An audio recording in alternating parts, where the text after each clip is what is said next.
Okay, this is continuation from my first lesson on, actually my second lesson on exchange theory.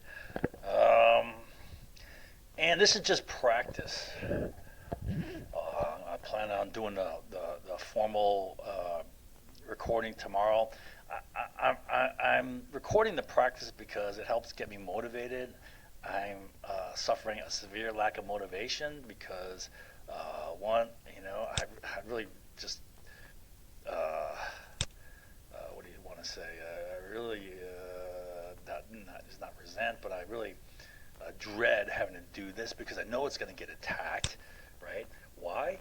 Right? Because they got facts? No, they have no facts. They want to attack because they just want to attack. They want to disbelieve, right? They know nothing. They have no basis for attacking, but they're going to attack. Their only basis is, well, everyone says so, but it's based on nothing, right? It's social reality, based on nothing, but they believe it because everyone said so. Okay, so I'm just gonna stumble through this. I'm gonna make corrections. Don't attack this. This is just a trial for practice and to see where I can improve this. All right. All right. So last time we talked about the USS Stark, the ship that was hit by two French-built Iraqi Exocet missiles fired from an F-1 Mirage. All right, and how the Reagan administration rushed to say, "Oh, it's an accident," the day after it happened. Right? I mean, for any investigation. All right. And at the time, I was watching on the news, and I was like, "What? How can they do that? No investigation. One day after it happens." Right? So I was incredulous. I know the average person is probably just like, "Oh, okay, whatever." Not really paying attention to news. Just kind of like goes in one ear out the other. All right, so and then I was thinking, okay, my first thought was, okay, yeah, we're just supporting our ally Saddam Hussein. He's our buddy, right? He's our boy, right? Right? Who actually we're actually screwing over by helping Iran at the same time while they're at war. But anyway, so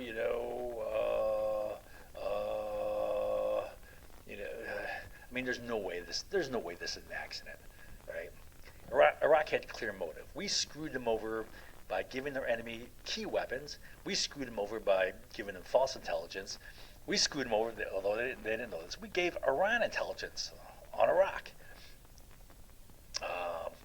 And then, so also Iraq had the perfect opportunity. We said, think of this like a good cop. A good cop they'd look for this motive, opportunity, right? What was the opportunity? The Reagan administration was on trial during the Iran-Contra hearings for the whole world to see, right? And it's early on in the hearings where people were paying attention. After it dragged on for a while, people were like, enough, I don't want to hear it anymore. Who cares, right? But early on, there was a lot of attention. Iraq took extraordinary measures, right, crossing well into neutral area, going far out of their normal flight pattern, right? Their normal flight pattern was the Farsi hook. They skirted the shoreline, all right, 3 days in a row. The third day, three nights, right? It was 2 nights in a row. Then they took a couple nights off, and then they attacked it on, was it the 17th? 17th, May 17th. All right. All right, so they it was payback and deterrence. Don't screw us again, right? We got you in a bind. You can't say nothing, right? Otherwise, you incriminate yourself for the deaths, and you take on blame for the deaths of 37 U.S. sailors if you say it was intentional. So yeah, that's why they rushed to say it's an accident. All right, so. Right after that, okay, after January of '86, after the major Iranian offensive, which they took away Iraq's Fall Peninsula, which is Iraq's only access to the Persian Gulf to pump out oil. So what happened is they started pumping oil to Kuwait, loading them onto Kuwaiti tankers. Those tankers are being shipped out of the Kuwaiti port there. And so Kuwait is supporting Iraq's war effort. Of course, they're both Sunni, and Kuwait's giving them loans, also providing weapons. So they're financing Iraq's war effort, pumping their oil, right, or shipping their oil. Now, do you think Iran's going to like this, right? Oil is their chief means of revenue. Revenue is a chief means of purchasing weapons, financing their war, right? So oil is directly the sole basis of the war fighting ability in a war, right? So Iran complains, and they claim any ship carrying Iraqi oil is essentially an Iraqi ship. So they based on this declaration, they start attacking Kuwaiti tankers, right? Carrying Iraqi oil. All right. On July 24th, just 2 months after Iraq hit the USS Stark, the Reagan administration then reflags Kuwaiti tankers with the U.S. flag. And because they're flying the U.S. flag, we give Kuwaiti tankers carrying Iraqi oil U.S. naval escort with our warships. All right. So these tankers have the U.S. flag, have U.S. naval escort protected by the U.S. They're carrying Iraqi oil, which is the basis of fighting the war, the means of fighting the war. That's an act of war. We're directly aiding and abetting a country in its war fighting efforts. So that's direct U.S. support for Iraq's war efforts, which is an act of war. Now Congress tries to impose the War Powers Act, which was enacted in 1973. But Reagan responds and says that, well, in my opinion, that act is unconstitutional, right? So, I say here Pentagon Papers released in '71. I don't know this for sure, right? But I'm willing to bet this is a big part of why they enacted this. They're trying to put a lid on presidential war starting powers, right? Because in the Pentagon Papers, all these documents are released, right? Now, the Pentagon Papers is kind of like helter-skelter as far as organization, right? But it's a huge body of papers. And it included, for example, the 30-day plan, right? Remember I taught you about the 30-day plan, which was used to manufacture the Vietnam War, to manufacture the Gulf of Tonkin incident and get the Gulf of Tonkin resolution, which became the legal basis for the war, right? All right, so what I say here, Reagan says, oh, it's unconstitutional. Well, this is a debatable point, right? This can be debated in the Supreme Court for a long time, right? So because of this, Reagan just says and just goes and does what he wants. He reflags it, right? But now this pisses off Iran, right? Now Iran, what are they going to do? They're going to directly attack U.S. ships? No, right? If they do that, they're just going to get whacked. So they try to be a little sneaky about it, a little subtle about it, right? And they start laying drifting, untethered mines in the water, right? They're floating mines, right? Just kind of laying them out in patterns where the tankers would go, right? All right. So what do I say here? Okay. So yeah, debate. Oh, this making a debatable point. This relates to a method of manipulating perceptions, which is making a debate, right? If you can get the public, the population, the masses to believe that it's a debatable point, I mean, it could be totally rock solid, right, based on the facts. But the masses don't know the facts, right? So you just introduce and pass through social reality that is debatable, right? You find some angle which you can, create the belief that it's debatable. It can be total bullshit, all right? But it passes that belief that it's debatable.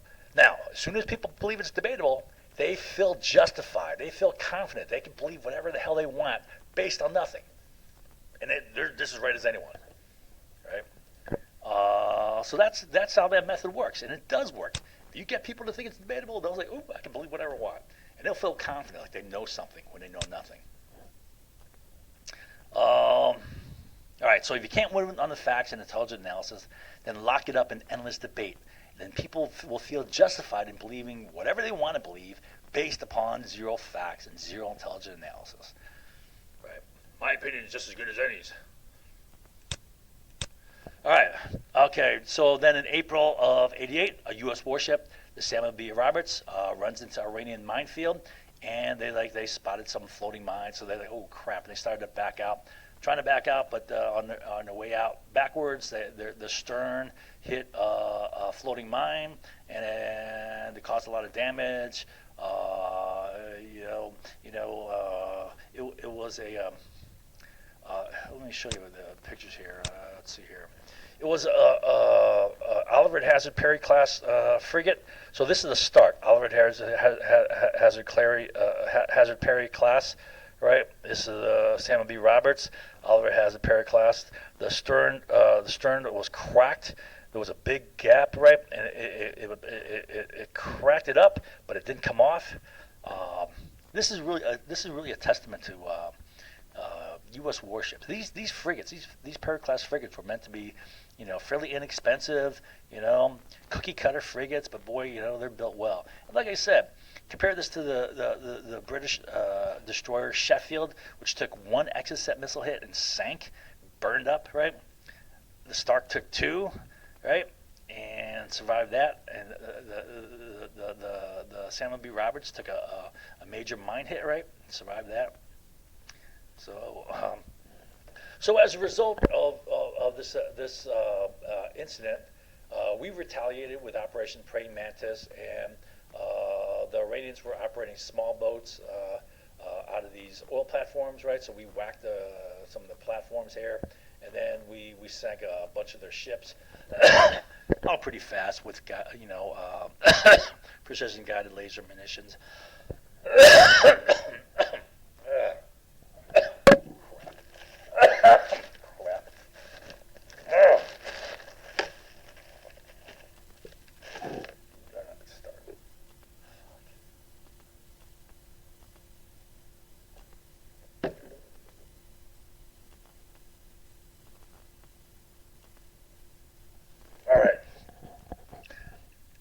So that's that deal, right?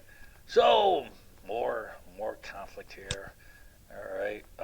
Then in July of '88, the same year, a couple months later, a U.S. warship, the USS Vincennes, which was a Ticonderoga class cruiser, missile cruiser with Aegis radar system, very capable system.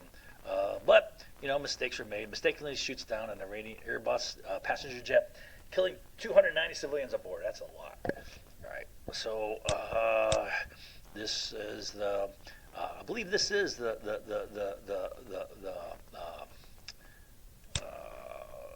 what's it called? The Vincennes. Yeah, this is the actual Vincennes. It's again a Ticonderoga class cruiser. All right.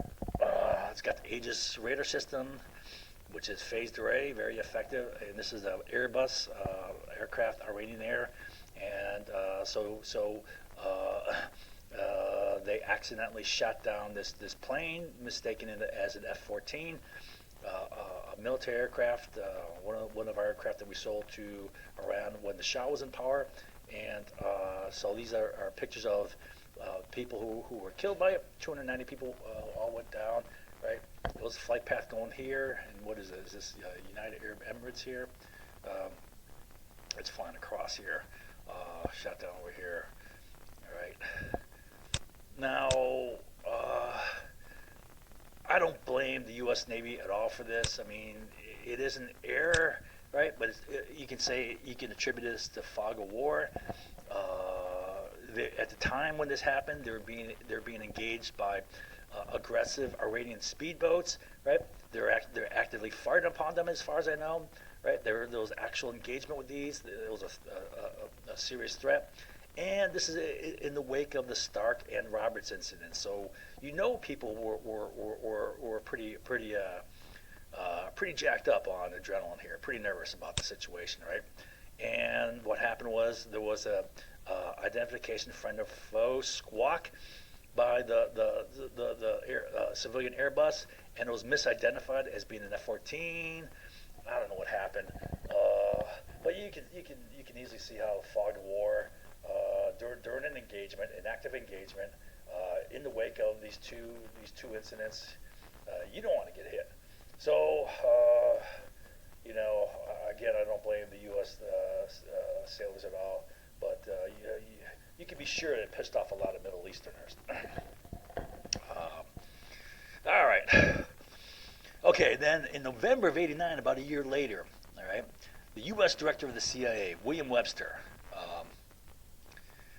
he meets with the Kuwaiti General of State Security, the top security military person, right? Fahd Ahmad al-Fahd, whatever. All right, so he meets with him, right? Then right after this meeting, there's a memo drafted, written by this guy, right? Fahd Ahmad al-Fahd, right? To their interior minister. So this is their top military guy to their top resource guy, right? Oil. Okay? And he says this, quote, we agreed with the American side, right? What's American side? CIA, William Webster, right? It may be more, right? Maybe the State Department's fault, but you know it's William Webster. That's on record, him meeting them, right? You can look that up. We agreed with the American side that it was important to take advantage of the deteriorating economic situation in Iraq in order to put pressure on that country, pressure them, leverage them, pressure the country's government to delineate our common border. The Central Intelligence Agency, William Webster, gave us its view of appropriate means of pressure, saying that broad cooperation should be initiated between us on condition that such activities be coordinated at a high level. Right? So what's the issue? Issue was a disputed border. Let's see if I got a map here. All right, so here's Kuwait, here's Iraq. This border is disputed. Well, where exactly it is, they arguing with each other, right? Why? Because there's key oil area in here, right? Any expansion of your territory means more oil, day by day as it's pumped out. All right, Iraq. Take advantage of Iraq's deteriorating economic situation. Deteriorating economic. What was that? They're in major debt. They're in hock for all sorts of like big bucks. After 8 years of war with Iran and Iraq, with reduced production of oil, all right. All right. Now, Kuwait's means of putting on pressure, to put pressure, right? View appropriate means of pressure, all right, was to take advantage of the deteriorating economic situation. So to take advantage of it, Kuwait overproduced oil, driving down oil price, right, which stole revenue from Iraq, right? So if Kuwait's overproducing, right, increasing supply in the market, well, they're selling more oil, so they're getting more revenue from extra sales. But at the same time, they're driving down price. So everyone else is paying for this, all right, including Iraq. All right, and so Saddam doesn't like that. Now, okay, so what do I say here? Okay, U.S. CIA tells Kuwait, we have your back, right? Broad cooperation at a high level, right? What's a high level? State Department, CIA, White House. We got your back. So now, U.S. denies this document, claiming it was forged, but that's expected and doesn't make sense. Why is it expected?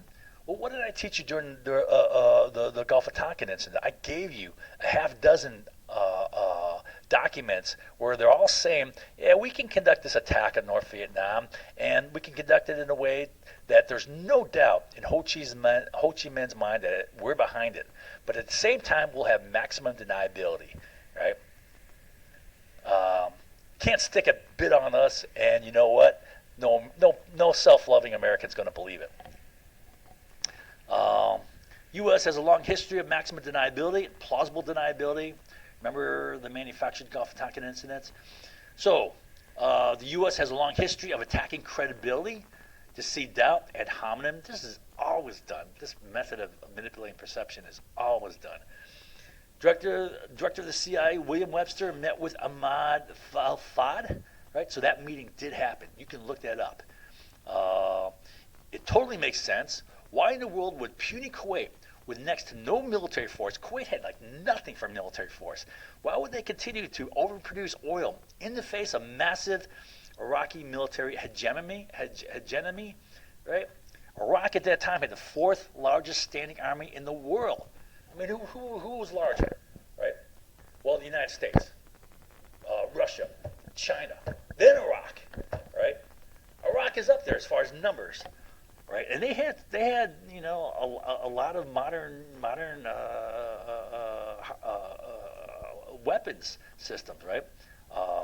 MiG-29, the fighter jets, right? I mean, of course, U.S. stuff is better than that. They had T-72 main battle tanks. Of course, U.S. stuff is better than that. But then, compared to Kuwait, right? That is massive overkill. And repeated threats. So we'll get to the threats down here. To attack, unless the U.S. assured Kuwait that we have their back, right? That's just insane for them to do it. We'll just do it. That's like a mouse standing before a tiger, right? Like thumbing his nose in front of a tiger or a lion or something. Taking Kuwait oil would give Saddam spare production capacity, which would which he could use to raise price and acquire more revenue, just like Iran. Remember the Iran situation? We'll talk about that in a second. All right, so where are we at here? Yeah, okay. All right, so Saddam, in June and July of 1990, Saddam starts warning Kuwait. 3 times he warns them. June 27th, Saddam warns Kuwait and UAE to stop overproducing. Right?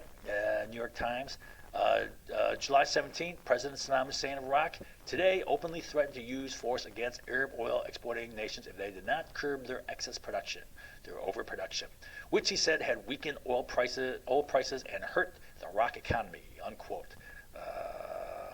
And then July 18th, Iraq warned fellow OPEC members today that it viewed violations of the cartel's production quotas as virtual acts of war, and accused neighboring Kuwait of stealing its oil over the last decade. What's the last decade? Well, that's during the Iran-Iraq War, right? So while Iraq is preoccupied in a life-or-death struggle with Iran, right? Kuwait starts stealing oil. Well, let's see what Saddam Hussein says here in a second here. So New York Times, July 19th, quote, the collapse of oil prices, mainly attributed to overproduction, has cost Iraq billions of dollars at a time when it was involved in the costly 1980 to 88 Persian Gulf War with Iran. All right. So what were Saddam's complaints against Kuwait? So this is the charges he made. He said Kuwait is overproducing over OPEC quota. Now this is undeniable, driving down oil prices, causing a severe loss of revenue to Iraq at a time when they were in severe debt from 8 years of war. The Iran-Iraq War. All right. And then 2, Saddam, I mean, this is kind of a bogus one, but we'll just see what he has to say. Saddam claimed that he fought the 8-year war with Iran to protect Kuwait and Saudi Arabia from the Persian threat. Remember, Iran is Shia, and all the rest of those in the area are Sunni, right? I mean, the only other closely related to Shia is Syria, which is Alawite, but that's a branch of Shia. All right. Everything else is Sunni over there. All right. So they hate each other, probably more than the conflict between Arabs and Israel. All right. All right. And they show. So he says, "Hey, we fought this war for you, and this is how you show your gratitude, by screwing us economically." Right. Well, this is bogus. Remember, we went through his arguments, his reasons for invading and attacking Iran, right? Had nothing to do with protecting Kuwait and Saudi Arabia. It was all about getting that Kurdistan province oil. That's the main thing, right? And cutting off Iranian oil, right? With the Shatt al-Arab waterway border dispute, if you recall. Okay, then he says Kuwait stole a portion of Iraq disputed territory while Iraq was busy at war with Iran. Now it comes out to about 700 acres, which roughly translates to 1 square mile. Not a big territory, right? But it's disputed, and Kuwait's probably saying, well, you know what? He's busy. When the cat's away, the mouse will play. The mice will play. So they took this while they secured this, right? Disputed territory while Iraq was busy at war. And then he said Kuwait was using U.S. technology to slant drill into Iraq territory to suck out oil from Iraqi wells. Right. So let's say this is Kuwait. Here's the border right here. Right. Here's Iraq. With slant drilling technology, you can make a right turn here. You can make a bend, right? Go horizontal, and you go into Iraqi territory, suck oil out of their oil reserves out of their wells, right? I mean, I'm sure there's wells that cross borders, but you know, depending upon the well, the nature of the well, you can suck it dry on your side, right? All right, now this is the same technology that is used for fracking. Of course, fracking is a little bit more complicated with hydraulic, pumping in water. So it's a combination of slant drilling with injecting water under high pressure to fracture that slate rock to release that oil. All right, historically, Kuwait rightfully belongs to Iraq. This is what he says, right? Kuwait was artificially created by Britain and France after World War I. I mean, that's kind of true, right? But not entirely, because what France and Britain did, that was that Sykes-Picot Treaty, right? That was made before the war ended, where Britain and France says, we win this war, we're going to split up the Ottoman Empire. We're going to take that for ourselves, right? And Britain got the choice part of it. France got screwed, although I'm sure they thought they had a good deal because they're taking the old Levant area, right? It's through Syria, right? But where's the oil? Oil was in Persia and Iraq, right? So Britain had better foresight. But anyways, so they were going to split it up. But the thing about it was, Kuwait was not part of the Ottoman Empire. Not Otto, I say here, not part of, right? It was independent of the Ottoman Empire and under more British authority, all right, during this time. But if you go back in history, way back, which is what Saddam's claiming, well, this is really stretched thin because Kuwait bounced around a lot from empire to empire. It started off with the Dulman Empire, which is kind of a Saudi-based empire. Then it was part of Babylon. Okay, so this is more Iraqi if you considered Babylon part of Iraq. I mean, it's centered around the river valleys there, right? The Tigris and Euphrates. So yeah, right. But then Alexander the Great, came in.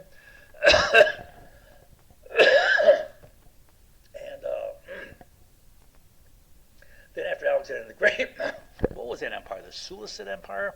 That was that branch off from Alexander's stuff, right? His empire, Alexander the Great's empire, ended when he died, but then it branched off into four, led by four different generals, and I think it was called the Seleucid Empire. Then there was the Sassanid Empire, which is Persian, and then the Rashid, which is the Islamic. The start of the Islamic empire here, the Muslim empire, just post Muhammad. After Muhammad died, this was one of the branches, the main branch of the after he died. Then the Portuguese came in. Remember with the Gama and so forth, right? And then the British took over from them. Well, the Dutch did, and the British. I don't know if the Dutch moved into here, but the British came in, right? So the British dominated that, right? And so, Saddam's argument here is pretty weak, right? But certainly, a lot of these are weak, but certainly they were overproducing, right? All right. And that was having a big negative impact upon the Iraqi economy. Of course, Saddam probably saw it as, theft right out of my back pocket. They're like pickpockets. July 22nd. Now, after 3 threats of war, Saddam places 10 divisions on the Kuwaiti border. You think 10 divisions, is that big? Yeah, that's big. Remember when I said, I taught you during the Pearl Harbor that on November 25th, which was the deadline that they knew about, the U.S. knew about from 7 intercepted messages, right? That this is their deadline to get negotiations done. Then military action is going to happen, right? On that day, G2 Army Intelligence reported back to Washington that they had spotted the entire Japanese Southern Expeditionary Force embarked with 5 divisions heading south near Formosa, right? And then they would go to the Philippines to kick out the Americans there, right? So that's 5 divisions. This is 10 divisions. Now, I looked up the size of the Iraqi military force. We said they're the 4th largest standing army in the world at the time, right? They had almost 1 million men, right, in 60 divisions. That's roughly 15,000 per division. Typically in American divisions are about 10 grand per division, right? So 10 divisions is 150,000 men. And that's a big force, right? That's a serious threat. He just threatens, we're going to attack you, right? We see this as an act of war. Then he puts 150,000 men on the border, and that's not just 150,000 men. That's that's with artillery, that's with armor, that's with mobile missiles, whatever, right? That's with aircraft, helicopters, fighters, and all their tanks and stuff. And, yeah, so he puts a whole bunch of men up right on the border, right? That's a serious threat. All right, now, I say see the LP. What was I going to do here? All right, is it a serious threat? Yeah, it's a threat. Okay, here's the threat. All right, it's a threat not just to Kuwait, it's a threat to the world. All right, it's a threat to the region, but it's a threat to the world economy. So, this is what happens, right? Remember I said that the major Iranian oil production province was the Khuzestan province right over here. This area right here. This is where a big chunk of our Iranian oil reserves are, right? All right. So Saddam wants that. If he gets that, he essentially doubles his oil reserves. He doubles his oil production capacity, right? Right. Now, same thing happens with Kuwait. If he takes Kuwait, he doubles his reserves. He doubles his oil production capacity, roughly. All right. So you can greatly increase his revenues, allowing him to purchase far more weapons, increase his military strength, disrupting the balance of power, destabilizing the region, creating a serious security threat. No, this is all like no-brainer, right? This is not a good thing. And then by doubling his production capacity, he greatly increased his spare production capacity. He can still produce all the oil he needs to support his economy, and he's got plenty left over because he doubled it. Now he can shut down a big chunk of that, right? And he's not going to hurt. But what it's going to do is going to restrict production on the world market. It's going to decrease supply. It's going to drive up price to the detriment of the world economy. Now that's not good, all right? So both would be a severe detriment to both the region and to the world economy, and thus cannot be allowed. To allow this would be crazy. It would be just, I don't know, just asinine. So what did the Bush administration do? This is George H.W. Bush, the first Bush president. Well, let's see what they did, right? Next day, July 24th, the spokesperson for the State Department, Margaret Tutwiler, makes an official press release, quote, "We do not have any defense treaties with Kuwait, and there are no special defense or security commitments to Kuwait." All right? All right. Now, does that make sense? Or it's like, what the hell? Why would you even say that ever? Right? You would not. Why would you bring this up ever? And why would you bring this up after he makes repeated threats of attacking, and he puts 150,000 men on the border, and you say this? That's insane. That's like, hey, go ahead, please do it, right? That's a total green light. Now, so given the situation, we should, given how critical the situation was, we should have said, hey, you don't even look in that direction. Don't even blink your eyes in that direction. If you do, all holy hell is going to come down on you, all right? U.S. reaction will be swift, it'll be severe, right? And you will fail. I mean, that's what we should have said, what we should have done, right? Did we do this in neutral? No, we did the exact opposite, right? You don't say this ever. Why do you bring this? Why do you even say this? Let alone after he makes repeated threats and puts all these military forces, all his armies on the border, right? Then you say that? That's crazy. July 25th. So very next day, okay, what happens to this? Green light number 2, all right?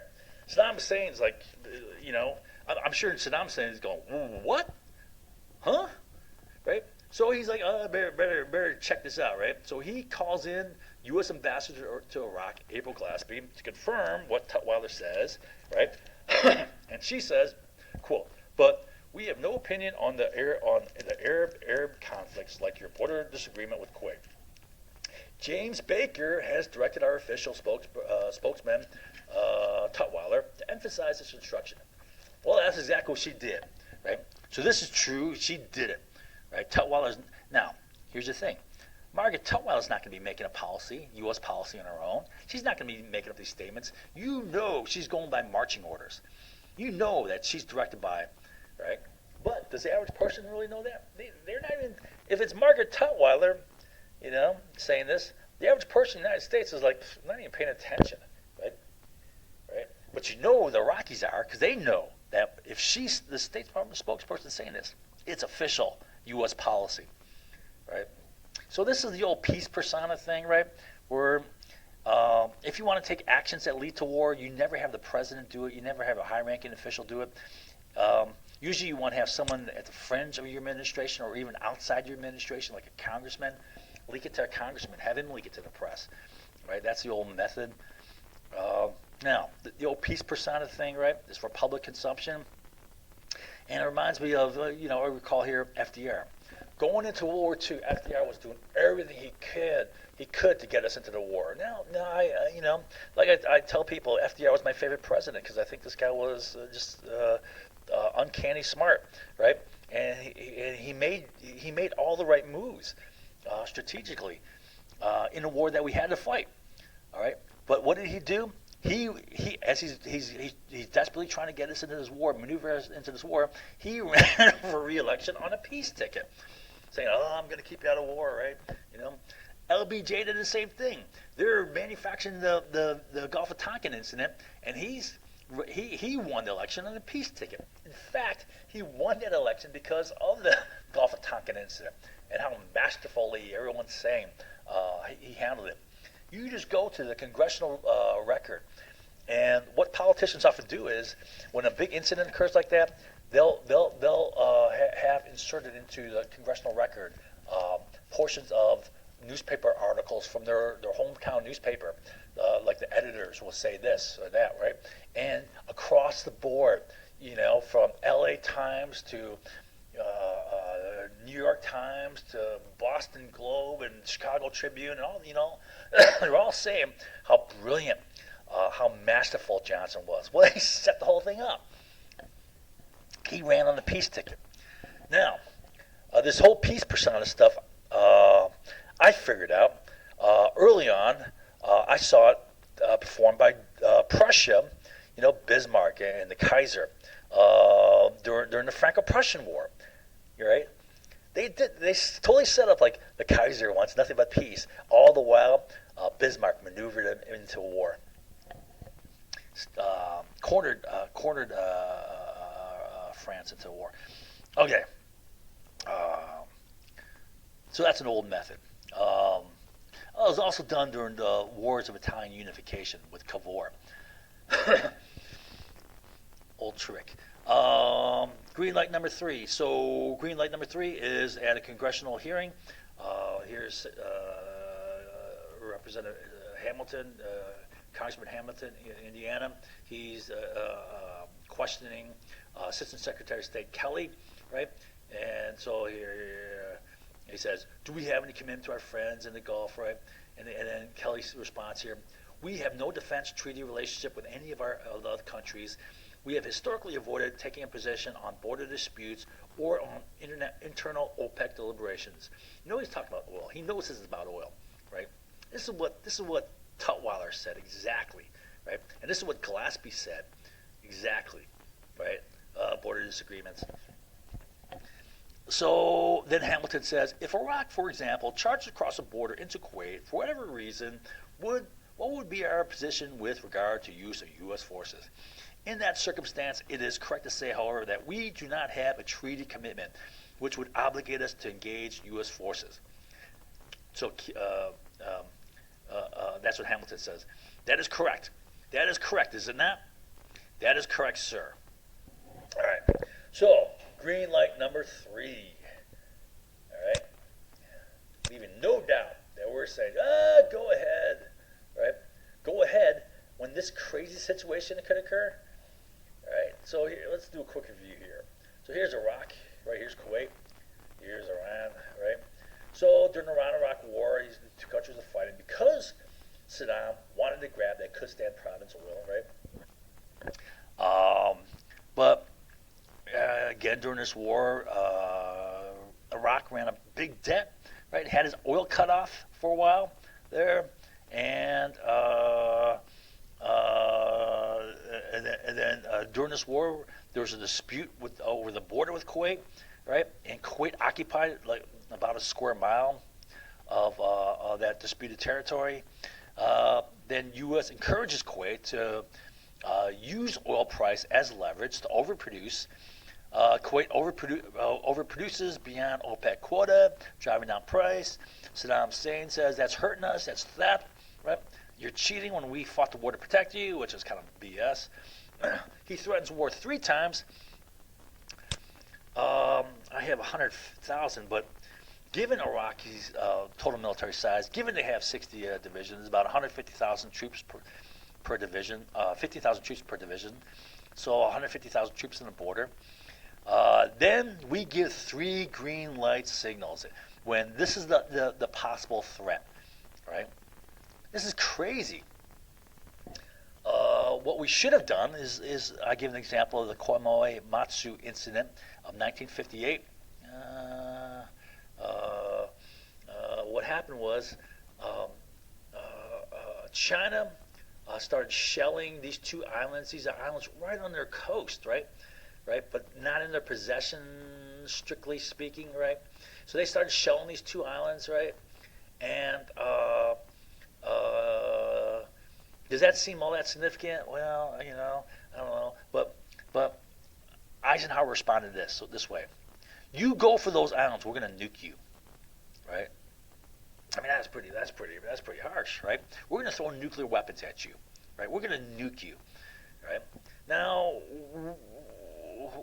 Eisenhower's trying to play the odds. He's trying to diminish I mean, it's almost like game theory, right? He's trying to diminish the threat level here. Eisenhower's a military man, and he certainly knew that this was a probing action, right? China's trying to feel the waters here, to try to feel for what the U.S. response would be, which would indicate U.S. commitment to defending Taiwan. This is the big prize here. So this is a feeler, a probing action to see how we would respond to this, so that which could encourage them to make a move against Taiwan. So probe U.S. commitment to Taiwan defense. If we do nothing, we increase the likelihood of attack. So Eisenhower's smart enough to diminish that. However, so this is what he did, right? This is the scale of what we should do, do nothing, what we shouldn't do, all right? So here's the extreme high end of the scale, what we should have done, right? In the case here, Eisenhower threatened nukes, and you can kind of say that, well, that's a bit excessive, right? I mean, you can see sending a carrier task force into the area, steaming through the Formosa Straits, maybe, right? Then setting up somewhere over here, right? Okay, that's one thing we could have done, right? Maybe even involve an amphibious assault group or something like that, right? Have that present, right? But nukes is kind of extreme. I believe it risks China calling our bluff, right? Are we really going to throw nukes for this, right? And if they call our bluff and we don't, it's going to discredit us, right? So that led to Kennedy's follow-on flexible response, which is maybe more realistic. But you can't fault Eisenhower. I liked Eisenhower for those reasons. I think Eisenhower was a sucker who was played by wrong people, like the Dulles brothers, right? He trusted the wrong people. But in situations like that, he played it right. Also, like the Little Rock, Arkansas, school black kids going to school thing, right? Where the governor of Arkansas called out. This is after Brown versus Board of Education, and they gained the right to have access to any public education. And I think it was 6 black kids tried to practice their right. And the governor of Arkansas called out the National Guard. So Eisenhower said, well, yeah, okay. They call it the National Guard. We'll call it I'll call up the 101st Airborne, right? Some elite troops, and yeah, I mean, I like that about Eisenhower. He wasn't messing around. So this is what we should have done, right? This is FDR. Remember when we leaked? We're going to cut off oil twice in May. Then at the end of May, Japan responded and said, "You cut off oil, you're going to have a Pacific War. It wasn't you risk it. You're going to have war," right? Japan says. Now, someone says that to you, right? You have to respond. But no, FDR was silent. And again, he was being clever. Didn't want that into the public consciousness, no linking oil to war. Now, so that's what FDR did there, right? Doing nothing. This is the extreme opposite. This is what we did. We gave them 3 green light signals. We didn't do this. We didn't do this. We did this. Extreme opposite. Oh, by the way, I had here a little note. Remember during the manufactured buildup to the Gulf Invasion War resolution, Bush made a number of speeches, all timed, right? And in one of the speeches he says, Saddam attacks without warning. Well, I mean, he warned 3 times here, right? Okay. All right, now keep in mind, at the time of this war, I was pretty young. I was like 27 years old, right? Maybe a little naive, right? By this time, I was pretty smart, right? I started getting smart about mid-20s, right? I started reading like crazy. My brain was really just growing, increasing in knowledge rapidly at this time. I was young, and I was naive. Maybe I was a true believer in the U.S. war effort here at this time. In fact, I wrote the strategy for that war. Now, a lot of people attack that. Oh, you're crazy. You didn't write the strategy. Okay, all right. Now, you would think that, given that I wrote the strategy, I'd be defending the war. But no, I fully admit I was a sucker. I was played, used. I was like a Rain Man. You know what a Rain Man is? It's code for like a money maker, right? But in the movie Rain Man, he was an idiot savant. I mean, honestly, I was like an idiot savant, right? I was pretty smart about warfare, right? But I had no clue about the big picture, which dealt with oil, economics, right? Anyways, okay. So now, here's kind of a review. Here's what happened. So there's a border dispute with Kuwait and Iraq. There's a border dispute, and then Kuwait overproduces to create pressure for Iraq to come to agreement on that border dispute. There was repeated threats by Iraq saying, Saddam saying, "Hey, you're screwing us, man," and he threatens war. Then he puts 150,000 troops on the border. Right after that, we give him 3 clear green light signals from the U.S. And then Iraq invades Kuwait. Right? So the U.S. builds a coalition and responds. There's a 6-week air campaign to set up a ground campaign.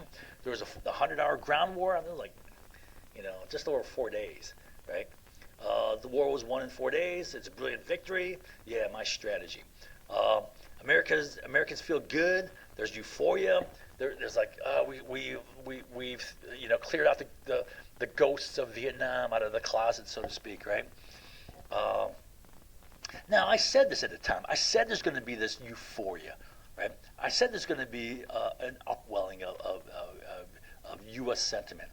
I said that there's a spectrum of various levels of military force application. On the extreme end, you have nuclear war, which we, thankfully we never seen, right? On the other end, you have, you can go even lower than this, but you have a low intensity conflict, low visibility conflict, right? I said in this situation, given the fact that you have open desert warfare, right, and given the fact that you restrict your objectives to be limited objectives, right? You can have high-intensity, short-duration warfare, right? And that will result in the greatest, what did I say? It was more in terms of like, how do you influence and control the population? The benefit to popular support for the war, boosting public sentiment, right? You're going to get this, right, with high intensity, short duration. And sure enough, it worked. So there were two key results from this war. One is OPEC was destroyed for nearly a decade. OPEC was flat on its back for 9 years.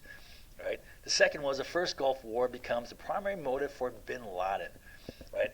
So this war became the basis for a number of bin Laden's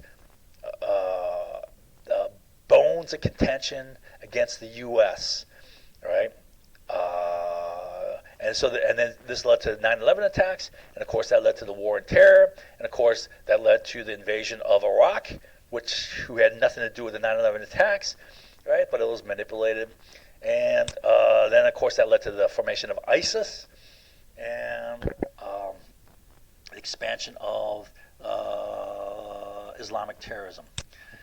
Okay, so OPEC is destroyed for nearly a decade. Now, how that occurred is divide and conquer, right? If you pull out one or two OPEC members and get them to overproduce, you can destroy the unity within OPEC. All right. So how did that happen? Well, Saudi, because of the war, Saudi was socked with massive debt. Saudi had its own big war bills to pay. They were actively involved in the war, so they had their own big war bills to pay, right? But also, George H.W. Bush, the first Bush, gets Saudi Arabia to pay for 60% of the U.S. bill, right? $36 billion, all right? So they pay the lion's share of the U.S. cost for the war, right? Now, after the war also, Saudis make big weapons purchases from the U.S. and the U.K. For example, they bought a whole bunch of F-15s from us. They bought a whole bunch of Challenger tanks from the UK, right after the war. I don't know why they didn't buy M1 Abrams. Anyways, so with these three big sources of spending behind, Saudi Arabia has massive debt.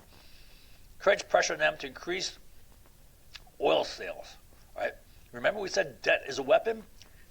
Just as oil became realized as a weapon in the 1970s, debt became realized as a weapon in the 1980s.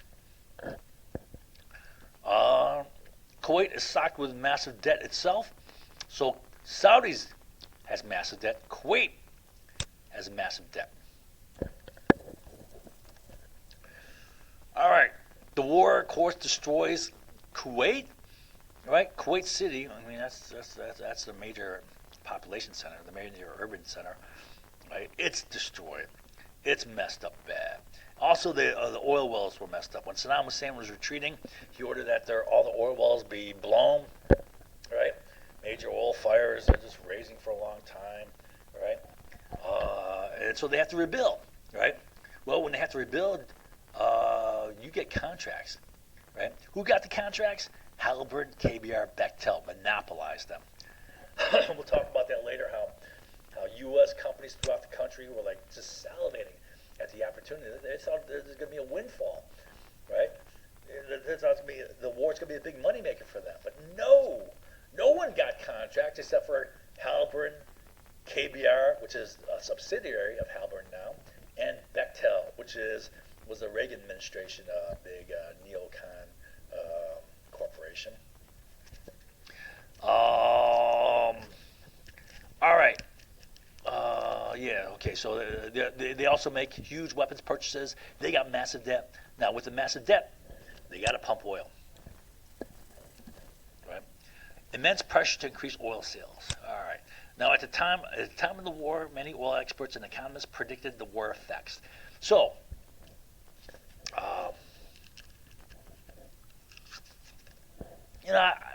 when the war was going on, I wasn't even thinking about the whole oil thing, right? But I went back during the summer of, when did I do this? Where were we at here? Oh, summer of 2015, right? And I researched. I read every damn article in the New York Times on OPEC between, when was it? 1990, from the start of 1990 to about 2003, right? I just went through every New York Times index and looked up OPEC and read every damn article, right? And I'm finding tons of articles during the war. So during the war, there are many articles by oil experts and economists, and they're all saying similar things, right? They're saying OPEC will have trouble cutting production after the war due to the war, right? 2, OPEC will be destroyed, they're saying. 3, the U.S. will have increased influence and control over OPEC production. 4, Saudi Arabia would be asked to make the first production cuts, and this will become the key obstacle or stumbling block to OPEC unity. And all 4 of these came to be true, right? These are predictions by oil experts and economists. Now, who was an oil expert? Well, Bush was an oil expert, right? Okay. Now, OPEC is flat on its back for nearly a decade, 9 years. Unity is destroyed. They cannot agree to production reductions to increase price. The big sticky point was the insistence that Saudi Arabia make the biggest cuts in production because with the war, they were the biggest beneficiaries. They doubled their production from 4.5 million barrels a day to 8 million barrels per day. But Saudi Arabia wouldn't do this because they're strapped with massive debt from the war. So they're locked with this. Debt is a weapon, right? Because of the war, they're stuck with big debt, right? They got to produce oil, all right? Right? So they refuse to cut production. Debt is a weapon. Debt is leverage, right? What did I say here? Oh, you know what? Interesting fact was when the war started, oil prices plunged, right? As soon as the war started, boom. You would think the opposite maybe, right? But no. When the war started, oil prices fell through the floor. Okay, OPEC, CLP, okay. So here's the situation. Before the war, Iraq's OPEC quota was 2.5 million barrels per day. Kuwait's was 2 million barrels per day. Saudi Arabia was 4.5. They're the big guy in the block there. Now, what happened was, as soon as the war started, as soon as Saddam invaded Kuwait, well, there's United Nations sanctions thrown on, and that prevented any oil being exported out of both Iraq and Kuwait, because Kuwait was now possessed by Iraq, right? So all this oil is taken off the market, 4.5 million barrels per day. Well, who made it up? Well, who had the capacity to make it up? Iran and Saudi Arabia, especially Saudi Arabia. Saudi Arabia was putting out 4.5 million barrels per day when their production capacity at that time was 10 million barrels per day. They had over double extra capacity, right? So they picked up another 3.5. Iran picked up another 1. That made up for the 4.5. No loss in supply volume, so no detriment to oil price. Prices plummeted with the start of the war, right? But they doubled their production. So they're the big winners here, all right? But they got big debt, so they don't see it that way. But everyone else is like, well, why should we cut when you double your production? So that brought a lot of conflict and intransigence within OPEC. It broke unity. With broken unity, of course, they couldn't control production volume, so they couldn't control price. And then oil prices benefited, the world economy benefited. OPEC unity is broken. You get OPEC overproduction, right? Oil prices spiral down. Revenues fall in oil-producing countries. So their economies suffer to the point that threaten social political instability. Now these are countries that are poor except for oil. A lot of the African OPEC countries, or even non-OPEC countries, right? Or like Venezuela or Saudi Arabia, right? Remember we talked about, let's see, oil prices spiral down, revenues fall in oil-producing countries, their economies suffer, okay? Oil-producing nations, how did they respond to this? Well, they scrambled to increase production to make up for falling revenue, but this only further lowered prices. There was widespread overproduction and cheating on their quotas, but this only further drove down prices. So, see big LP graph. All right, so I want to show you. This is one section of that big oil. Let's see, where is it at here? Oh yeah, this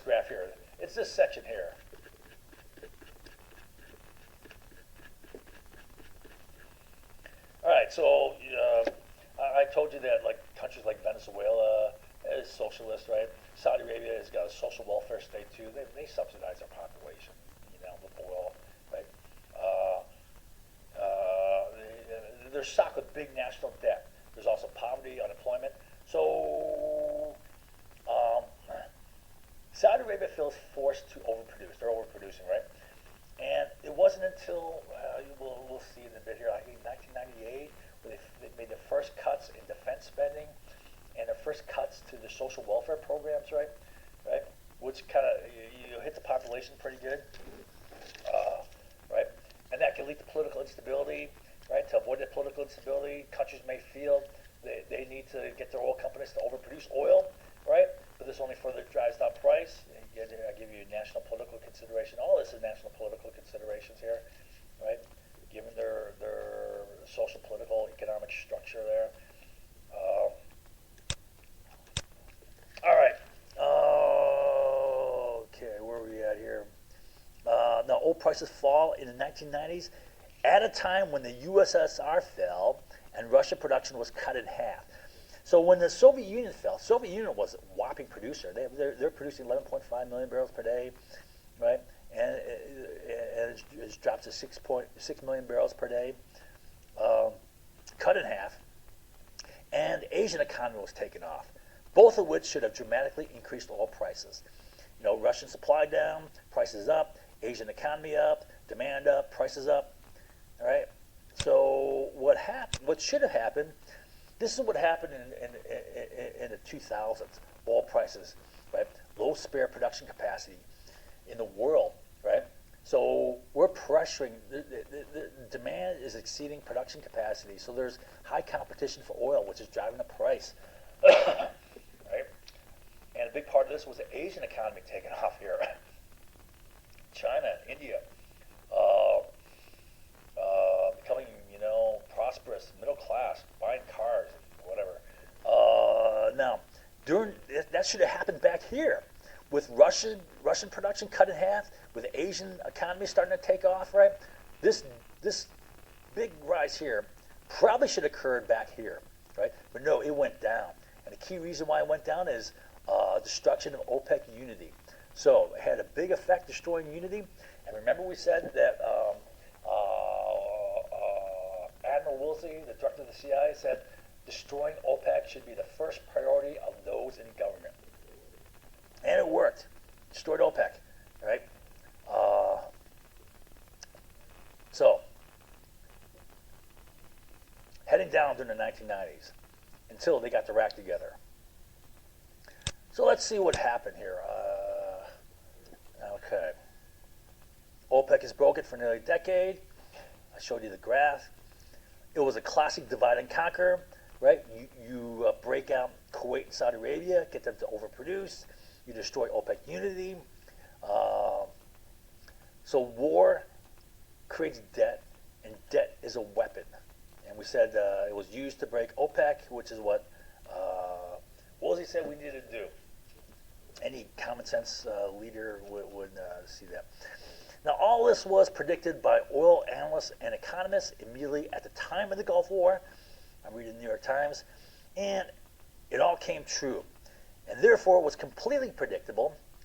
Now, like I said, I just got out of the Navy at the time. I didn't know too much about economics. My focus was military. It took me a couple years. I was a little bit slow, but I figured this out independently. What all these guys said, I figured out on my own before I read this in the summer of 2015. So like mid-90s, I'm like, oh man, I was Rain Man, right? Idiots of mine, right? Good at one thing, but stupid in the big picture of what's really going on.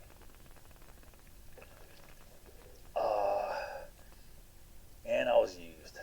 Okay, review. U.S. urges Kuwait overproduction of oil. This pisses off Saddam, and so he threatens 3 times. And then he puts 150,000 men on the border. Right? Army on the border. And the U.S. then responds by giving 3 green light signals. It's either totally insane and stupid or clever and smart. in the big picture, it's clever and smart. Saddam invades, first Gulf War, results in massive Saudi and Kuwaiti debt, creates leverage for them to overproduce oil. This prevents OPEC unity and agreement on production limits. OPEC is busted and oil prices fall. U.S. regains control over oil prices indirectly, which was lost since 1971, and which is monopoly power. Control of price is monopoly power, which is what we lost since 1971. As you recall, we reached peak production in 1970, but we lost control of price in 1971 when, for example, the Texas Railroad Commission set pro-rationing at 100% production. Basically, they're saying, okay, guys, produce all you can, right? Maximize all you can, right? We're still not going to produce enough for our demand. All right. But there's far more economic benefit to war in the Middle East. I mean, there's far more profit to be made off of war. We'll talk about that when we get down to here. All this stuff here. All right.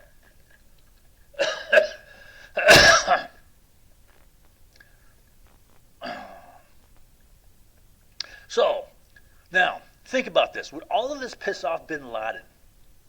Right? I'll get to his specific. Here are his specific arguments. All right? I got this from a book, which was a collection of his writings and speeches called Messages to the World, the Statements of Osama bin Laden, collected by a guy named Bruce Lawrence. All right?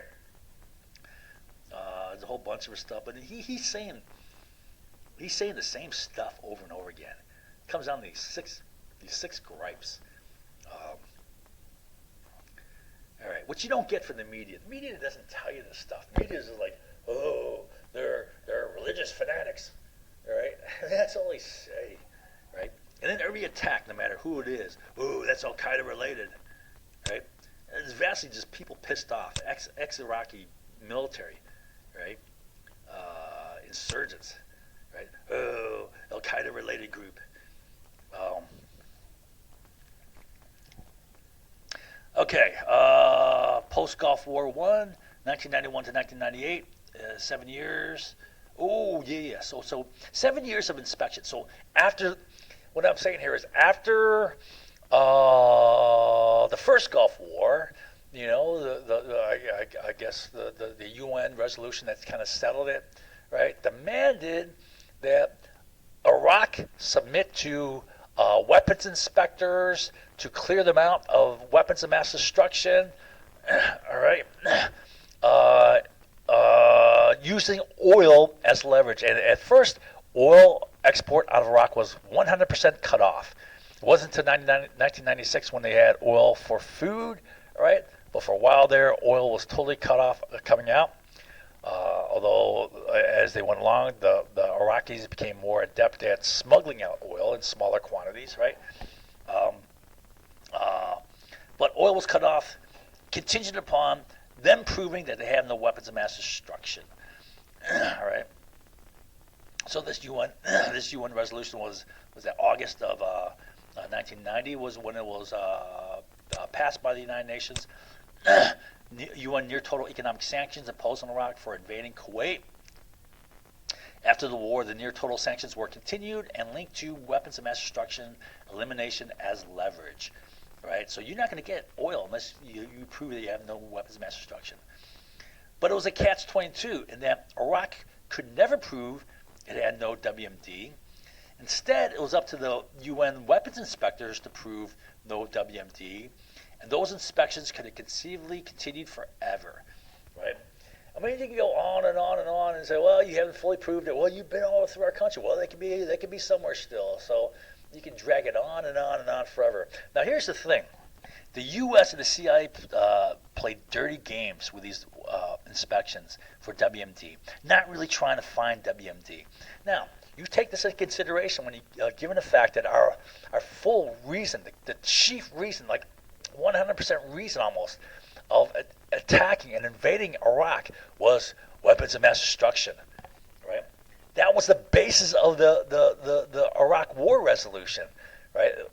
I taught you that how that was manipulated, timed with 9/11, how they pumped up with that timing, fear, weapons of mass destruction, leading right up to the vote for that resolution, which used as a backstop the November election. So they use weapons of mass destruction, right? Well, they're not even looking for it. They're screwed. I'm going to show you how they screwed with the weapons inspectors, right, to prevent them from finding weapons of mass destruction. So in addition, the CIA, U.S. government took action to obstruct and discredit weapons inspections. Scott Ritter testimony. I'm going to get to this down here. Okay. Then we invaded Iraq in 2003, and after a year of desperately searching for WMD to justify the invasion, so, the reason for invading Iraq was WMD, right? And they made up all sorts of bogus intelligence on it, right? They're making up crap. It wasn't that the Bush administration was fed bad intelligence. They're making up stuff. Aluminum tubes, right? They're told no, those aren't the proper quality for centrifuges, right? That's typical stuff for rocket artillery, right? Oh no, they're told by experts, right? And then they're told, there is no yellow cake out of Africa. And then they say, well, they're shipping yellow cake out of Africa or South Africa or whatever, or one of those African countries. They're making up crap. They're going to say, well, we got bad intelligence. No, the Bush administration was making up stuff. All right. So then we invade Iraq, and after a year of desperately searching for WMD to justify the war, right, it was determined in 2004 that Iraq had eliminated the WMD way back in 1991. Right? That was the Dilfer report. The head of the United Nations, UNSCOM, UN Special Commission to find WMD. Does this make sense? All right, so let's see if it makes sense. All right.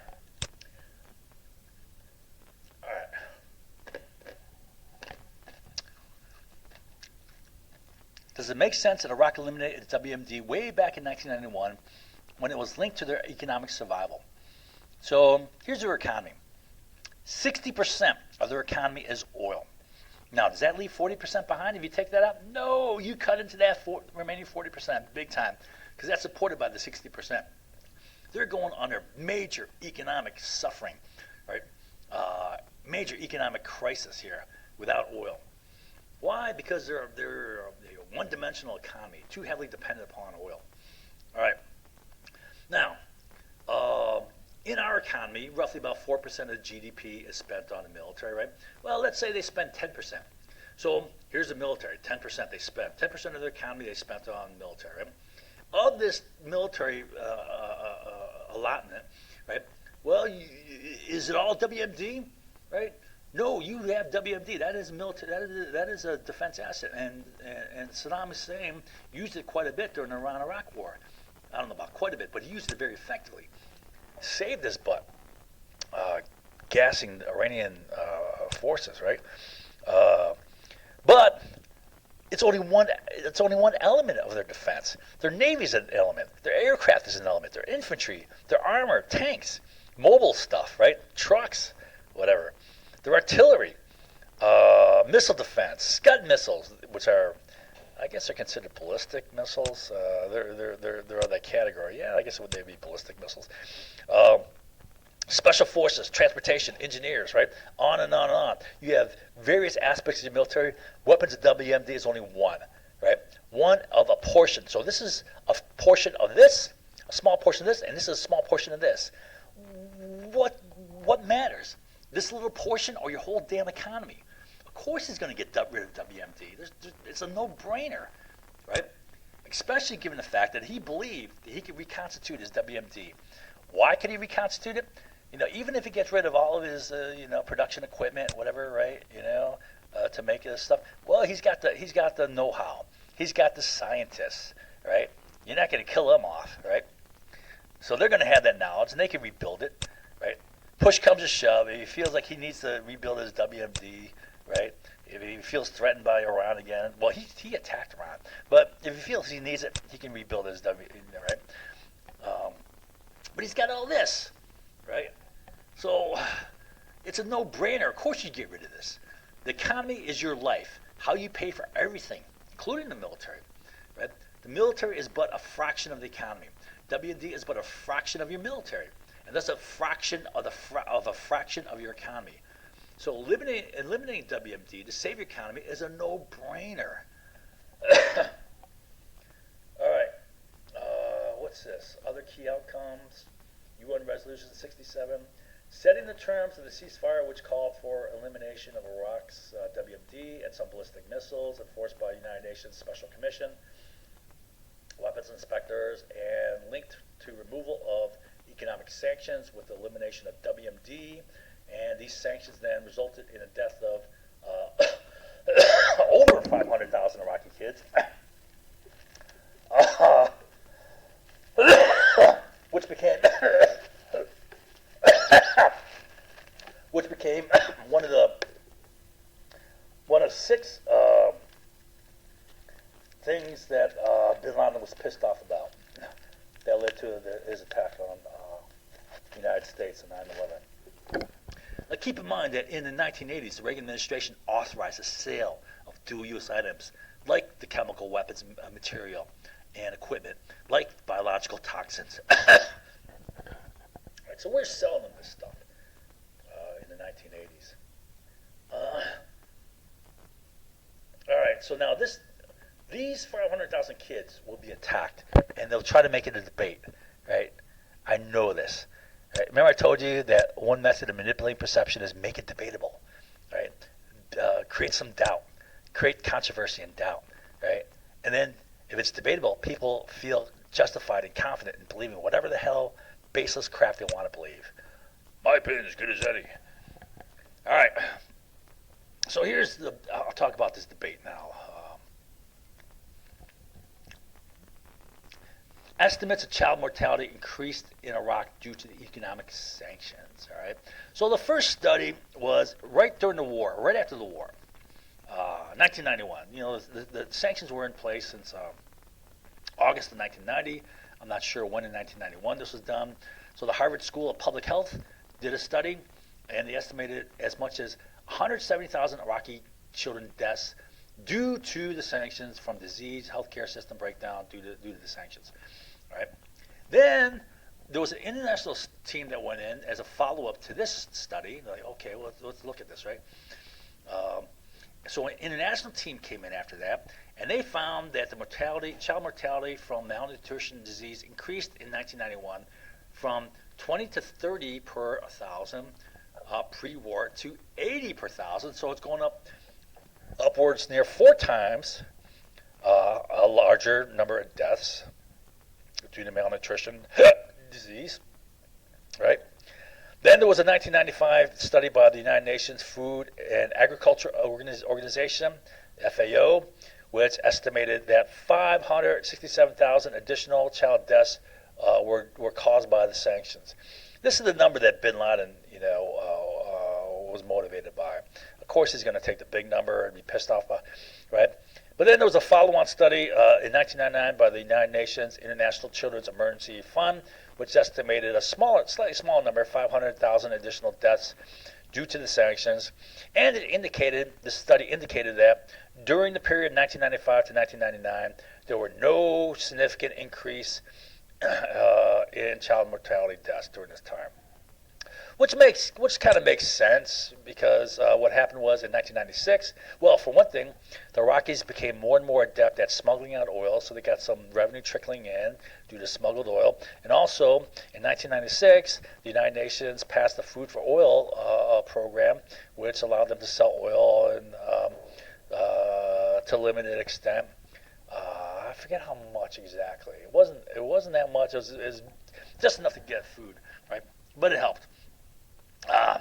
Now, 3 studies conducted after 2003, after we went in, right, found that during the period 1995 to 2000, there was no substantial increase in child mortality due to economic sanctions. Now, these studies will be used to what? Create debate. Oh, this is bogus. There's no substance to this, right? But here's the thing, all right? They said this. The 3 studies said, but it was deceptive since food for oil began in 1996, and Iraqis had become more adept at smuggling oil since 1990, right?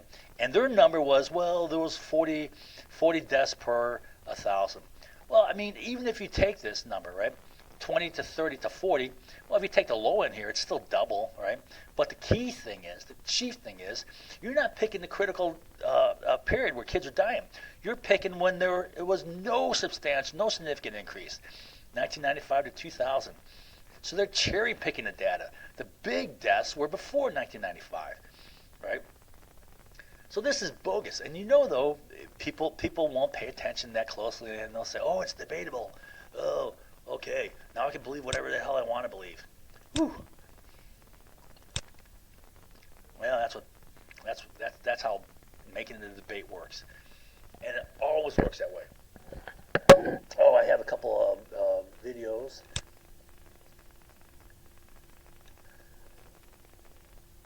First video is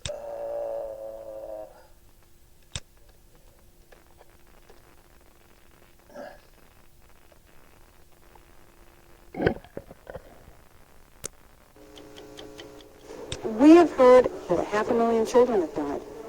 I mean, that's more children than died in Hiroshima. And, you know, is the price worth it? I think this is a very hard choice, but we think the price is worth it. Price is worth it. You'll see how the U.S. and CIA screwed with the sanctions, all right? I mean, screwed with the weapons inspections, right? What was the purpose of the sanctions? To enforce the weapons inspections. But we screwed with the weapons inspections, hindering from finding them. I'll show you that in a second here. People are going to think, no, that's crazy, right? The U.S. wouldn't do that.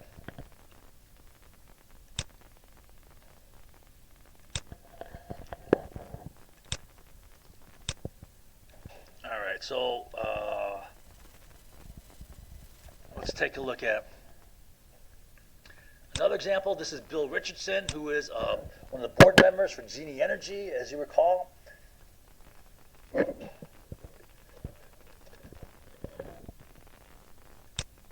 We are joined right now in the Capitol building where we're broadcasting from by the New Mexico Governor, Bill Richardson. He is a 7-term Congress member, served in the House of Representatives for 7 terms. He was the Energy Secretary under Bill Clinton, as well as U.S. Ambassador to the United Nations, now Governor of New Mexico. Welcome to Democracy Now! Thank you, Amy. It's great to have you with us. But many say that although President Bush led this invasion, that President Clinton laid the groundwork with the sanctions and with the previous bombing of Iraq. You were President Clinton's U.S. Ambassador to the United Nations. The sanctions were the correct policy. The UN sanctions, for example, the sanctions led to the deaths of more than 500,000 children, not to mention 1 million Iraqis. I stand behind the sanctions. All right. Okay, so remember Bill Richardson? Let's see. Genie Energy, yeah, Dick Cheney, James Woolsey, Rothschild, Rupert Murdoch, Fox News, Bill Richardson. All right, great. Lawrence Sumner. Both these guys are part of the Clinton administration. All right. Let's see here. Where are we at here? Okay. So,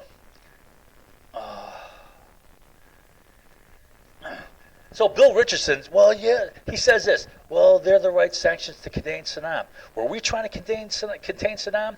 We helped them with intelligence for the invading Iran.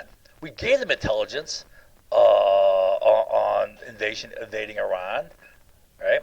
And then during so that's Iran Iraq War. Then during the Gulf War, we give 3 green light signals. Are we trying to contain Saddam? Right?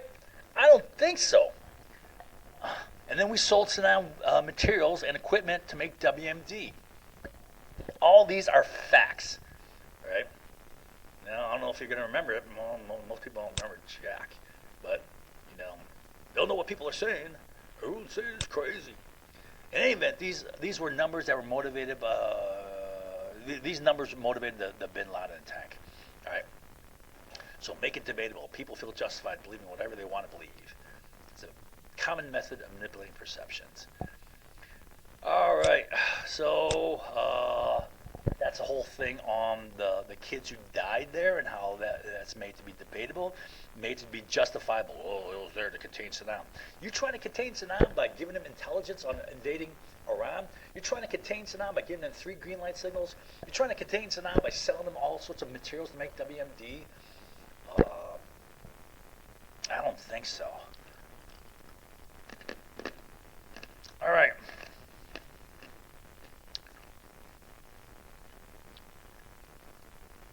So,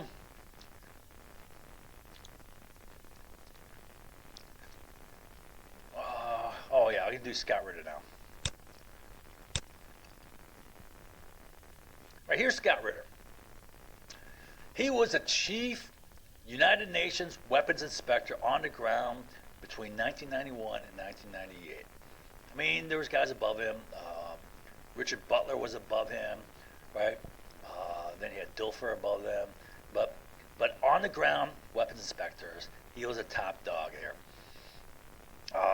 He gave testimony on what occurred in 1991-98 in a book here, Iraq Confidential. And he said in this book, the U.S. government and CIA were playing dirty games, right? They're screwing with the weapons inspections, right? They're not helping, they're screwing with them.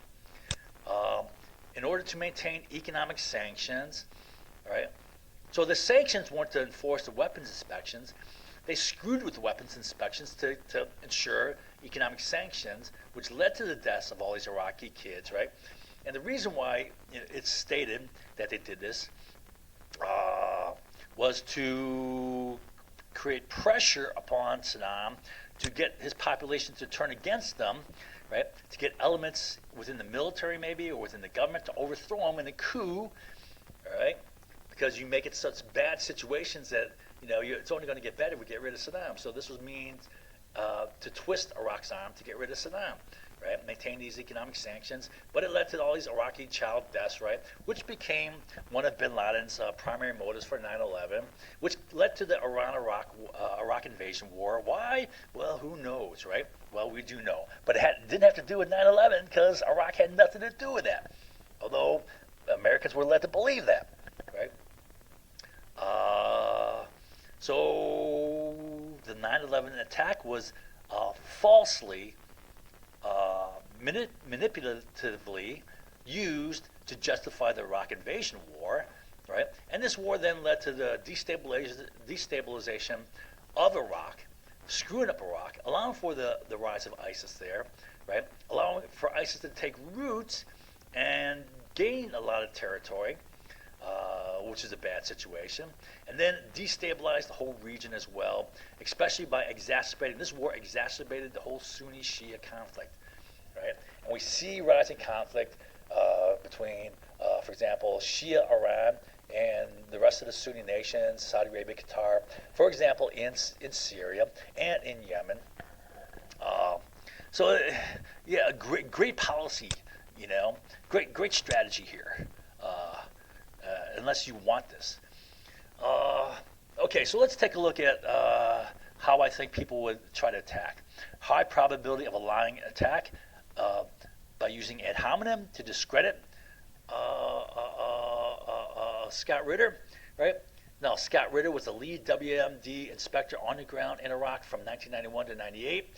At the same time, he was an active Marine Corps major. He aggressively sought WMD. He was very aggressive. He was a hard charger, right? he was he says himself he's a right-wing Republican and super patriotic, right? But he says, the CIA just played dirty games, right? At the same time, okay, now he aggressively sought WMD. He planned and led the missions, gathered and coordinated intelligence support without, SANS means without, CIA help. They were obstructing him. He had to go and get British and Israeli involved. So he organized U-2 spy plane overflights, British radio intercept teams. So he's gathering the support and coordinating their operations without the CIA help, with their obstruction. You'll see how they obstructed. They tried to destroy his inspection efforts. Israel signal decryption and aerial photo analysis. So he'd have to go to the Israelis. The U.S. CIA was not supplying help with decrypting coded messages, and they were not helping analyze aerial photos. He had to go to the Israelis. Okay, so let me try to explain basically what he was doing. So here's a typical. I'm going to make up a mock inspection, but this is exactly what he was doing. So here's Baghdad. He flies into Baghdad, and he hands the Iraqi leadership there a list of sites he's going to inspect, right? And let's say there's one over here near, where the hell is that? Ramallah, right? There's a site over here he wants to inspect, let's say, right? It's a bit of a drive away, right? So he believed that once he gets on the ground here and hands him over the list of where he wants to inspect, by the time he gets here, if there's any WMD at the site where he wants to inspect, it can be moved, right? So what he wants to do to prevent that, he called it counter-concealment program, right? So set up surprise inspection sites, you get on the ground, boom, here list. But there's still time to get that stuff out of there, if in fact they had it there, right? So he wants to catch him in the act. So to do so, he wanted to get radio intercept device. The CIA wouldn't help him with that, so he had to go to the British. He got British spies who were embedded in Iraq, who had radio intercept equipment. I mean, this is a photo I got off of Google Images, but here's the idea, right? You intercept communications, and he expected that it would be encrypted, coded, so he set up the Israelis to decode it, right? At the same time, he tried to coordinate a U-2 spy plane overhead, so that if there's any order that goes out to move the stuff, he's got a plane covering, and they're watching everything that's going on at that facility, see if there's any trucks being hauled out of there, right? And see where the trucks are going, right? So he's got a U-2 spy plane overhead to see if they're shipping WMD out after the surprise inspection is declared, all right? So that's what he's trying to do. Now, he said that, well, you'll see how they have obstructed every part of this. The CIA did help him. They obstructed every part of this, right? But also they're playing dirty games. And here's an example of a dirty game played by the CIA using weapons inspections. Now, you tell me if this is going to discredit, if this is going to want to get the Iraqis to want to kick the weapons inspectors out of country. So, the CIA is trying to set up a coup to overthrow Saddam. And this occurred in conjunction with a weapons inspection in June of 1996. Right in this book. And by the way, what do I say here? I say here, at the end of this document, there's excerpts out of Ritter's book which verify. He said every one of these things. I'll show it to you real quick. So I copied word for word all those statements which verify everything I present here. He said it. On and on, going on and on. I gave you a lot here. All right, I don't know, it's probably like 15, 20 pages. All right.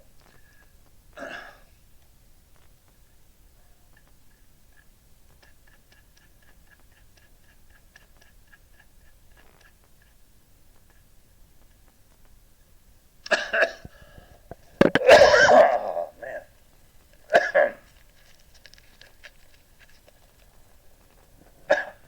All right. So, this is what happened. CIA communicates and coordinates with coup plotters. There's plotters in Iraq who want to overthrow Saddam, right?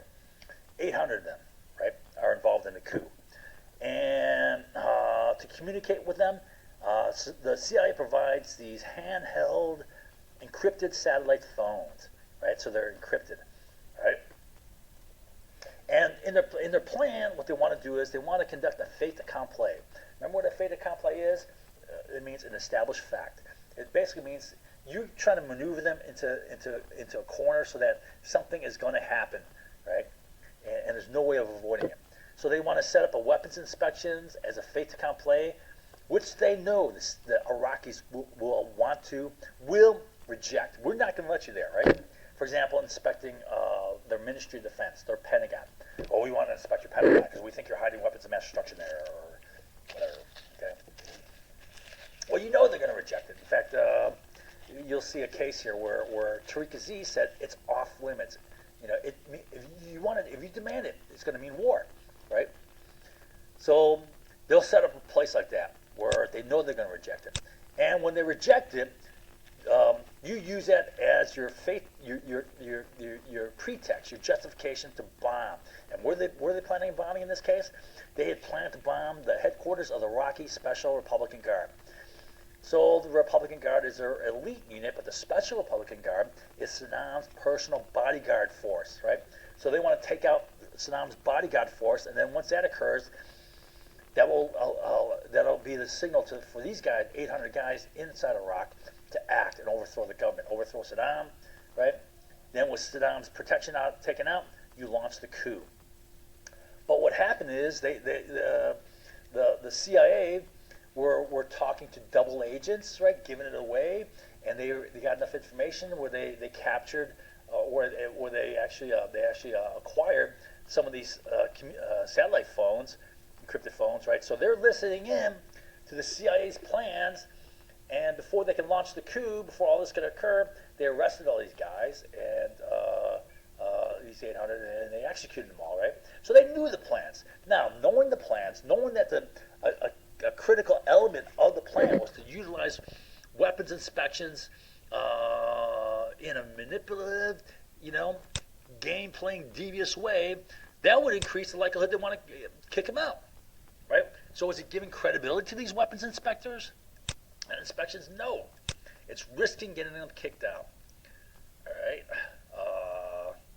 But what happens if they kick them out? Well, these kids starve, they die, right? Also, what happens in America? Americans immediately going to think, well, see, that proves he's hiding. He's concealing. Right? So this is Scott Ritter's testimony. And if you don't believe any of this, read it yourself. Right? I give it to you. I know a lot of people just won't believe because they don't want to believe, right? And yeah, I know people are going to attack. So yeah, I'm having fun doing this. Knowing people are going to attack. All right. So the U.S. did not want the UN ESCOM weapons inspection to succeed. Disarmament was not wanted. This is what he said. This is what he said. Disarmament was not wanted because that would end the economic sanctions, and they wanted the economic sanctions because the severe economic conditions created would create such a horrific conditions, like all those kids dying, that the Iraqi people, other people in leadership, other people in the military, whatever it could be, a military coup, would overthrow Saddam, right? Saddam would be overthrown by his own people. So they wanted the sanctions. Now, to maintain the sanctions, the U.S. needed to maintain the public perception that Iraq was concealing, the perception of Iraq duplicity. Well, whose duplicity was this? This was CIA duplicity. But you've got to get the people to believe that Iraq is concealing. Now, that's the same situation that got us into the Iraq invasion war. Oh, Iraq has weapons of mass destruction. They're concealing it. They're moving it around. It's a shell game. It's hide and seek. That's the crap they were saying. haven't found it. Well, we haven't found any weapons of mass destruction. Well, that's because they're hiding it too good, right? Now, to do this, the U.S. manipulated, suppressed, and fatally undermined the inspection process. We'll see how. So one thing they did was this. This is what Scott Ritter said. He provides specific examples of each of these. He said the U.S. manufactured false evidence, the U.S. doctored reports, the U.S. misstated reports. He gave reports on ballistic missile technology, and then when the CIA published it, he's like, it had no resemblance to what he said. They totally twisted it and distorted it. Conducted concerted effort to obstruct and discredit the United Nations weapons inspectors. All right, so we'll talk about the coup attempt. The CIA had an ongoing program to assassinate and overthrow Saddam Hussein. In a coup, they plotted to use UN weapons inspections to create an incident that would justify a massive attack upon the Special Republican Guard headquarters, which was Saddam's personal security force. With the Special Republican Guard taken out, the coup would be launched. The CIA trusted Iraq double agents and also lost a secure satellite communication system phone, one of those phones, to the Iraqis, which gave the Iraqis full knowledge of the plot. The coup was set to occur in conjunction with UN's ESCOM 150, which was planned for June of 1986. Iraq discovered it, and prior to it being conducted, they arrested and executed 800 of the coup plotters. Now, the CIA was attempting to use UN ESCOM inspections to gather intelligence for assassination attempts on Saddam. For example, the CIA embedded several structural engineers on UN ESCOM inspection teams to devise means of bombing presidential palaces to kill Saddam. These guys had no expertise in weapons of mass destruction, chemical, biological, whatever, nuclear, right? They're just regular structural engineers, right? They know how to build buildings. All right, they're embedded, right, to find weaknesses within the palaces, to get bombing attacks on Saddam, to get, probably also, likely places where he would be. They're trying to install surveillance equipment to spy on Saddam in his palaces, to track his location. Okay, so now, is that misusing these weapons inspectors? Yeah. Is that threatening to get them kicked out? Yeah. Now, the Iraqis are cagey. They know if they kick out the weapons inspectors, all right, that could justify an attack upon them, all right? That would get the public to think that they're hiding. Ritter had developed a counter-concealment program involving U-2 flights, Iraqi communications intercepted by the British intelligence unit embedded, the radio intercept unit embedded in Iraq, and photo reconnaissance analysis by the Israelis. So it was photo reconnaissance and encrypted code breaking by the Israelis. The CIA failure to provide assistance and forced Ritter to seek assistance from the British and Israelis. The British would conduct communications intercepts, and Israelis would analyze U-2 surveillance photos and decode the radio messages. The concept of the operation was to schedule surprise inspections timed with the U-2 flights to provoke Iraqi communications and movement of materials for concealment. Right? They're like rushing to, you go in and say, hey, we want to inspect here. But before you get there, they rush to get orders to get it moved, right? So that's what Scott Ritter's trying to prevent, right? Now, the communication intercepts would gather Iraqi orders to move materials. The U-2 flights would catch them in the act, right? Trucks moving. The idea was to reveal any Iraqi attempts to conceal. So I said a lot of words that I could have said a lot easier. The CIA pressured the British intelligence to cease any communication intercepts, right? So they're trying to obstruct his efforts. The U.S. CIA leaked the existence of the 5-man British radio intercept team inside Iraq to every American embassy and military base around the world. How did that occur? Thus, it made it easier for Iraqi intelligence to intercept this information. Any intelligence gathering unit embedded within Iraq could be arrested, tortured, and then executed as spies. right?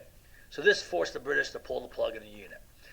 Now, Ritter had carefully coordinated the U-2 flights with the inspections, but the CIA disconnected the U-2 flights from the inspections, making the flights random and ineffective.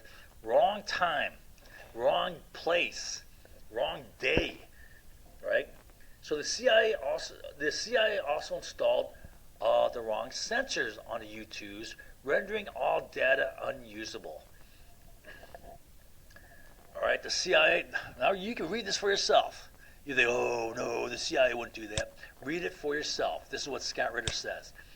The CIA processing methods of communications intercepted render all data virtually unusable. The CIA required a CIA agent to be present whenever Israel assisted in data analysis or counter-concealment operations, but then they never supplied an agent, effectively preventing all Israeli assistance. They said, well, the only way we're going to allow you to assist is we have a CIA agent present.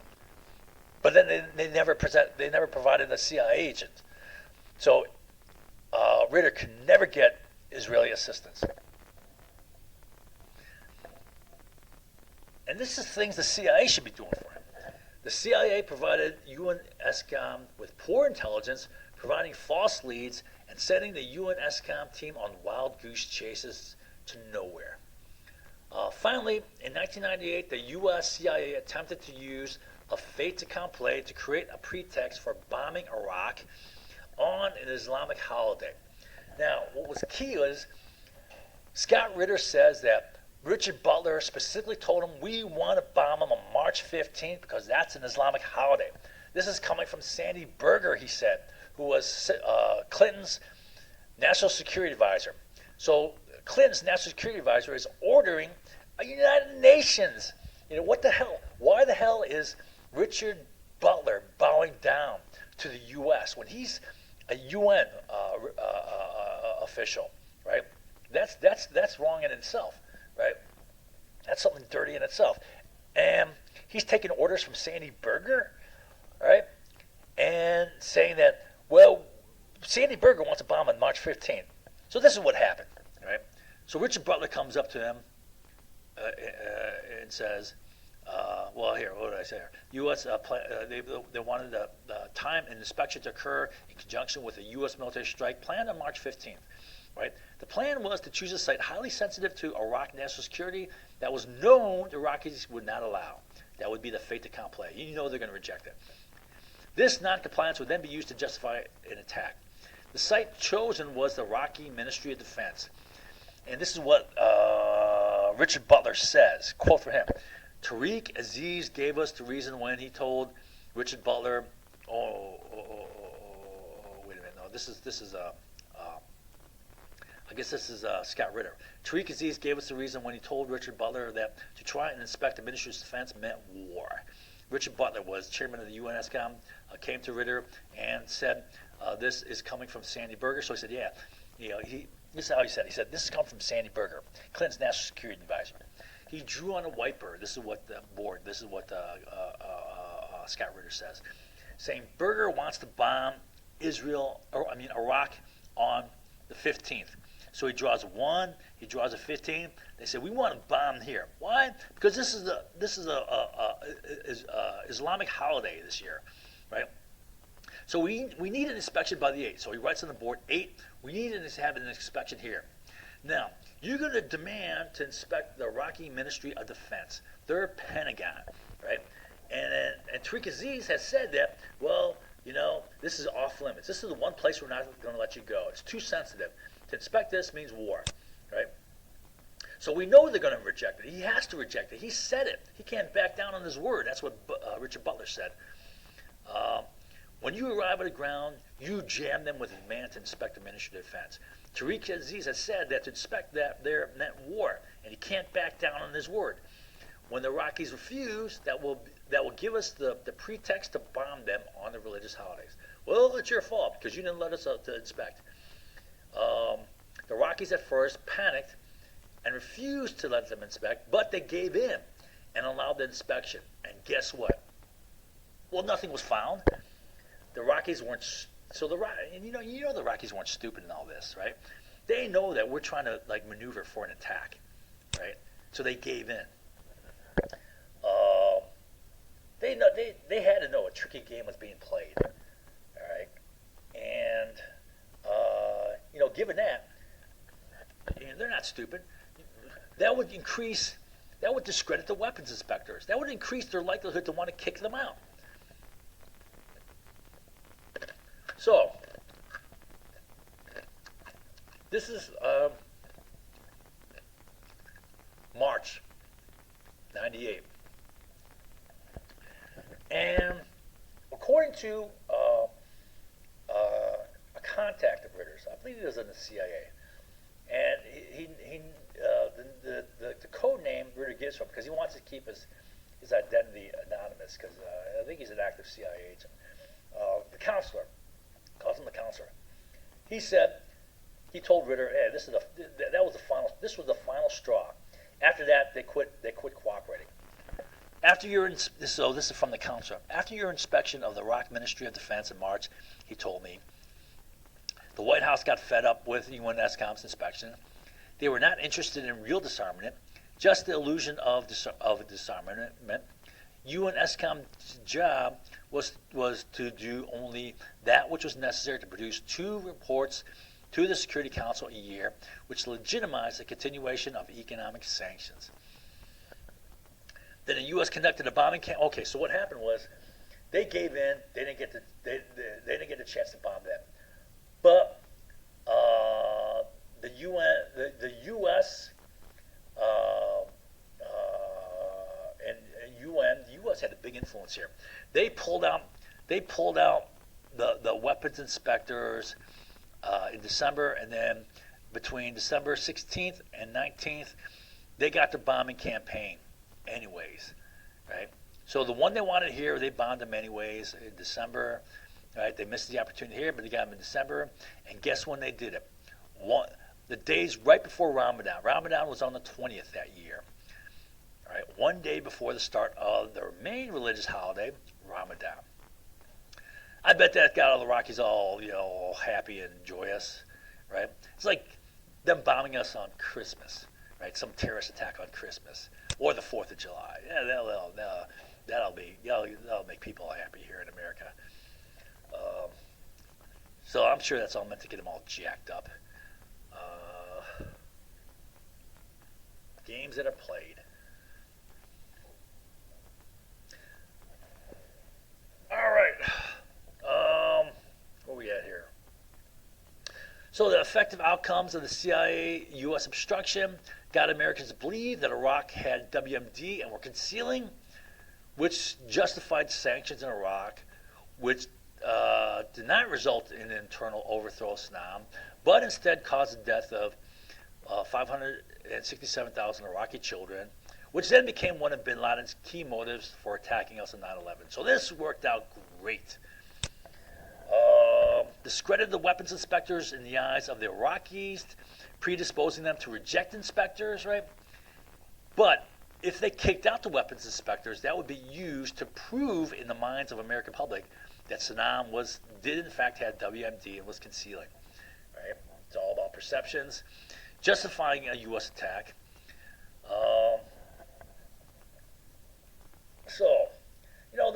A key thing is we used this whole WMD thing, right, to justify the invasion of Iraq, right? At the same time, for 7 years, we're obstructing weapons inspections to find them, right? First of all, we sold them the stuff back in the 1980s, right? 1991, we say you better get rid of them, right? They get rid of them in 1991, right? And there's 7 years of inspections, which we screw with to prevent us from finding them, so that we can maintain sanctions, to create such horrific conditions that the Iraqi people would overthrow Saddam themselves. Well, that didn't happen, all right? But it did cause the death of all those kids, which became a motive for bin Laden, all right? And that kicked off the war on terror. And it also became the justification for our invasion of Iraq. using fictitious WMD to justify it. What do I say here? Yeah, that's why I kind of go over the history. They used the anniversary of 9/11 to launch a meticulously planned strategy to attack Iraq, right? And then on 9/16, Saddam allows. So you know what? This is what happened, right? So they used the 1 year anniversary to kick off a pressure strategy to manipulate the population. That's what they said. Meticulous planned strategy to get the population in Congress to back military action against Iraq, right? So they kicked that off, right? That's their own words. Meticulously planned strategy to get them to get the public and Congress to support this, right? Saddam must have been feeling the heat right away. So, but shortly after this, 5 days later, he sends a letter to the United Nations, whoever I guess that was, a Kofi Annan, whatever that guy, the leader, right? And Saddam says he's going to allow unconditional return of weapons inspectors. Right? Very next day, Bush administration rejects this. They demand that we're not going to allow this. Right? No weapons inspectors go back there, stating it will split support for military action. Well, you know that there's going to be a big public outcry against that, right? So they're going to have to let him in. But then the Bush administration comes up with this, right? Oh yeah, but you gotta allow inspections of the presidential palaces, and this is rejected by Iraq. Why? Well, what did they use the inspections of the palaces before? To try to get assassination attempts on Saddam. So the whole thing was, I remember the way it was fed. I remember exactly the way it was fed to the public by the media. Well, you know what? There's basements. There's big basements in these palaces. They can hide, tons of weapons of mass destruction there, right? Anyways, that's the way it was sold, right? So they're demanding, and the Iraqis are going to resist that. Hell, they're trying to install surveillance equipment there to track his movements, trying to find places where they can bomb him and assassinate him. Saddam. All right. So, but then finally, on 11/4, Saddam says Iraq will comply with the new resolution as long as it does not serve as an excuse for U.S. military action. He knew what was up. We're looking for a pretext to attack, right, and invade them. And then on 11/13, Iraq accepts the weapons inspections. They go back in. They're in from November to March. Was it March? Yeah, March, and they find nothing, right? And we attack them anyways. We bomb them and invade them, and thus the Iraq invasion war is kicked off. All right. So let's review that. Possible explanations for CIA obstruction and all the dirty games played, right? People don't realize that this is what the CIA does, right? They have no idea. I have firsthand exposure to dirty games. I know what they do. They're always trying to manipulate perceptions, right? They're always trying to get ad hominem games. They're always trying to play get you again games. They're doing these dirty things. It's games they play. This is standard stuff for them. Totally foreign and like a different universe for the average person. So here's some possible explanations for the stuff the CIA did there. The CIA is crazy, incompetent, like the Three Stooges screw-ups. No, I'm sorry. All their dirty games are fully intended. Right? They're well thought out, developed over long periods of time. Right? Same games they play over and over. Ritter, the CIA and government, this is what he said. Ritter said, the CIA and government did not really want the weapons of mass destruction inspections to succeed. Instead, their goal was to maintain the perception within the American public mind that Saddam was concealing WMD in order to justify maintaining the sanctions, which would create such horrific conditions in Iraq that it would force the people to overthrow Saddam for themselves. Right? Okay, what do I have here about the Iraq invasion war? Okay. The goal was to undermine the inspections, to maintain economic sanctions. So here's the third possibility. to maintain economic sanctions, which create such horrific conditions in Iraq that would create conflict. Well, this is what actually happened. Did it do this? Yeah, it did. Right? It led to bin Laden's attacks. So we screwed with the WMD inspections, promote the perception that Saddam was concealing, to justify the sanctions, and that led to all these kids dying, right? Which then became a key motive behind bin Laden's 9/11 attack, right? Which led to the war on terror. And CIA U.S. undermined weapons inspections to get American public to believe Saddam was concealing WMD. WMD was a chief pretext for invading Iraq. We had supplied them the material and equipment to make chemical weapons. We supplied them with vast amounts of biological toxins, biological warfare stuff, all these highly deadly toxins. And then we get them to eliminate them. They do eliminate them, but we play games with weapons inspections for 7 years, right? So the question is, why would we do this? Is it possible that conflict is profitable? Yeah, we'll see. We'll do an analysis here, how it all works.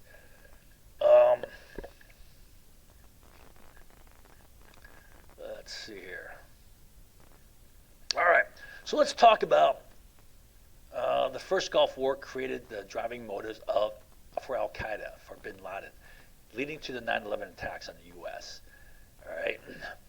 So, the media has always just gave us a narrative. Well, they're just religious extremists. They're crazies, right? They're fanatics. All right. So let's, I know most people just are too lazy to actually do research for themselves, right? And I instead, I wanted to know what bin Laden was really thinking, what made him tick. So I read this book, a collection of his writings. It was pretty thick, a whole bunch of his stuff. And, as I read it, I wasn't too impressed with bin Laden. I didn't think he was all that intelligent. Just a basic, simple guy, really. And he's harping on the same crap over and over again. Anyways, so after 9/11, 2001, President Bush said the terrorists attacked us because they hate our freedom, right? And this stuff like this sells to Americans. Like freedom, right? We cherish our freedom. Yeah, how free are we really when we're manipulated all the time, right? We're not free if we're manipulated. Freedom is very relative, right? But they're like, freedom. Right? But was that true? Were the terrorists attacking us because they hate our freedom? That's what he said. He said it almost word for word. They attacked us because they hate our freedom. I mean, that's just such a joke. But it has powerful effects on the typical mind. So a lot of Americans believe this. And that resonates with Americans. An attack on our freedom. So what does the average American think drove these terrorists? The vast majority think, well, maybe they're attacking our freedom. Or they're attacking our freedom. They don't like our freedom. Or, they hate our culture. They're religious fanatics. They hate our religion. That's what the media focuses on. The media pumps us up. They're religious fanatics. So what were bin Laden's real motives? Right? And his real motives were centered around the aftermath of the first Gulf War, right? And he repeated these things over and over again. I give you examples, quotes from him. One is the U.S. exploitation of Arab oil, Arab wealth, U.S. imperialism. This was like his key thing. It was about oil and money, right? It wasn't about religion. He never said, "Oh yeah, I want to kill those infidels, those Christians," right? Throughout the book, if he mentioned religion at all, it was usually just like a standard. Well, God is on our side, right? That I don't know. If you're a religious person, you probably, in America, a Christian, you probably say the same thing, right? So he's all pissed off about U.S. exploitation of Arab oil and Arab wealth. Let's see. I'll just give you some parts of this. The U.S., wants to occupy our countries, steal our resources. What resources do they have? Oil. install collaborators to rule us with man-made laws. That's a Saudi royal family. Wherever we look, we see the U.S. as the leader of terrorism and crime in the world. So, we see them as terrorists. Well, he sees us as terrorists, right? When we invade another country for no reason, like Iraq, well, you can consider that terrorism, right? Of course, the self-loving American won't see anything wrong with that. It's like, oh, we're doing the right thing. There's good reason for it. There's got to be. Aggression against Arabs by the Judeo-Christian Alliance. So here's a quote picked out here. We declare jihad against the U.S. government because the U.S. government is unjust, criminal, and tyrannical. It has committed acts that are extremely unjust, hideous, and criminal. I mean, this is pretty simple writing here. Whether directly or indirectly or through its support of Israel's occupation of the land of the Prophet's night's journey. And we believe the U.S. is directly responsible for those who were killed in Palestine, Lebanon, and Iraq. All right. So Palestine is obviously involving Israel. Lebanon also involving Israel, especially the invasion of 2006. Wait a minute, his 9/11 attacks. No, wait, when is it? This 2006 is after 9/11. Anyways, I'm not sure. I'm sure that has to do with. Oh, that could be during the 1980s, maybe. I'm not sure when. Iraq is obviously the Iraq invasion war, or first Gulf War. Bin Laden's main grievance was the sanctions on Iraq after the war, in which Bin Laden claimed were responsible for the deaths of 600,000 children. Quote, the evidence is overwhelmingly shows, which is in proper English, America and Israel killing the weaker men, women, and children in the Muslim world and elsewhere. A few examples of this are the recent Kana massacre in Lebanon and the deaths of more than 600,000 Iraqi children because of the shortage of food and medicine, which resulted from the boycotts and sanctions. Well, the highest number there was 567,000, so he's rounding up a little bit. He's exaggerating a little bit, but he's not too far off, right? A lot of kids died. He's pissed about that. The U.S. warned Muslims beyond the region, so worldwide. The reaction came as a result of aggressive U.S. policies towards the entire Muslim world and not just wars in the Arabian Peninsula. Right? And he calls their efforts a defensive jihad. Right? So he sees his actions as defensive. Turns out his actions were stupid and justified more attacks on them. So it backfired. It wasn't defensive at all. It justified the manipulation of the attacks to be used to invade Iraq, which had nothing to do with the 9/11 attacks. The American occupation, which only exists. So he's pissed about permanent stationing U.S. troops in the Holy Land, Saudi Arabia, but it's not about religion. It's about oil. The American occupation, which only exists to rob the wealth of the people to the benefits of the Americans.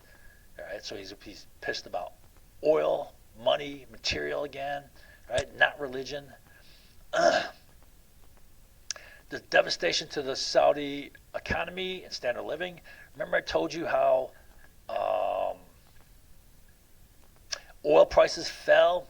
Saudi Arabia was locked in massive debt, so was Kuwait. They had to overproduce. Oil prices fell, right? Big loss of revenues. They have a social welfare state, so they had lost money to support the people. They had major cutbacks, right? Finally, they made the major cutbacks in like 1997. Right? And they also cut back in defense spending, right? So as for oil, it is a commodity that will be subject to the price of the market according to supply and demand. We believe that the current prices are not realistic due to the Saudi regime playing the role of a U.S. agent and pressures exercised by the U.S. on the Saudi regime to increase production and flooding the market that caused a sharp decrease in oil prices.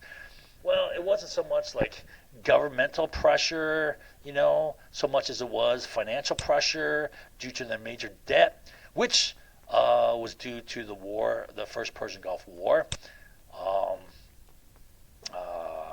The Saudis, again, three things. They had to pay for their own big war effort. Bush got them to pay for 60% of our total war bill, $36 billion that they paid for, right?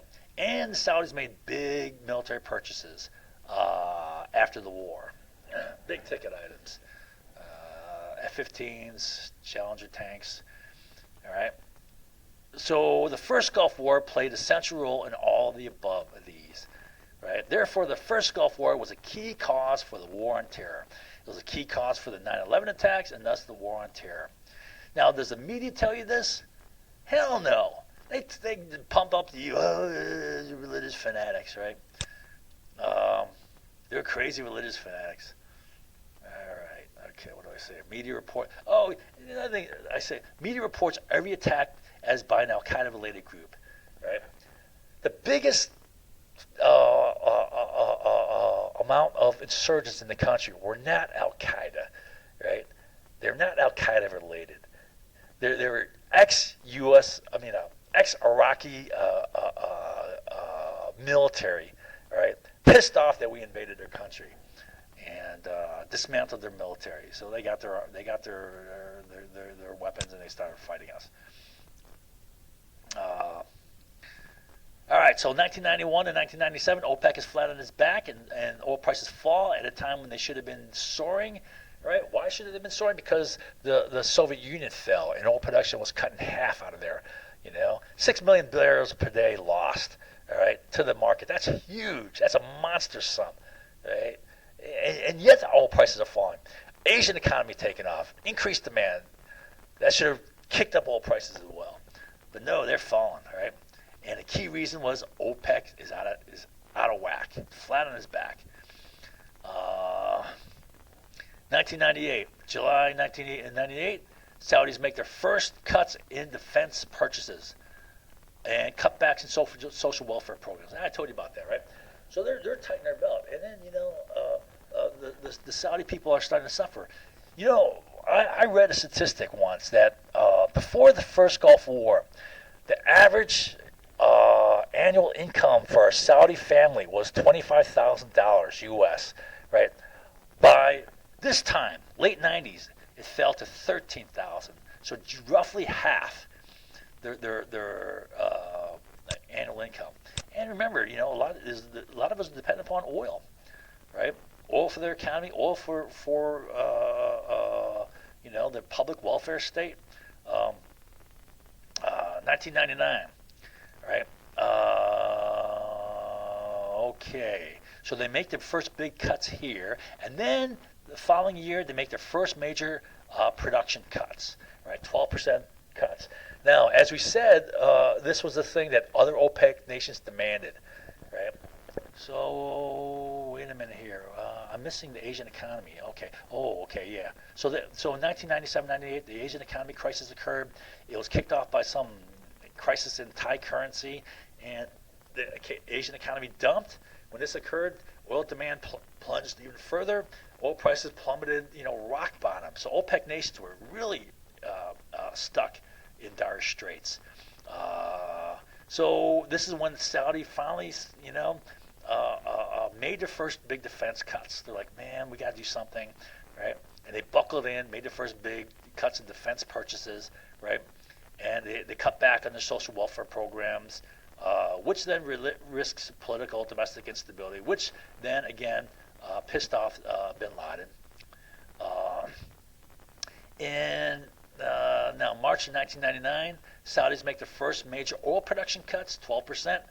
And this is the Saudi first step, which other OPEC nations have been waiting for 9 years. Asian economy starts recovering at the same time, so this is starting to turn, and demand's going up, oil prices going up, OPEC revenues start going up, right? Oil prices start going up. Also at the same time, Mexico and Norway, who are non-OPEC, join in with OPEC, right, in limiting production. Today the big player is Russia joining OPEC, right, because Russia is a major oil exporter. I believe they're probably second or third, right? U.S. is first. It's either Saudi or Russia next, right? As far as the largest oil producers. Let's see here. All right. Although Russia is unpredictable, sometimes they don't go along. Sometimes they don't carry out on their agreements with OPEC. And then Hugo Chavez came into play here. He played a key role in reconstituting OPEC. All right, so let's take a look at Hugo Chavez. Of Venezuela, and his role in revival of OPEC, and also the U.S. assistance to overthrow him in a coup. Evidence of that, right? Okay, so Hugo Chavez, ex-military guy, he was Army.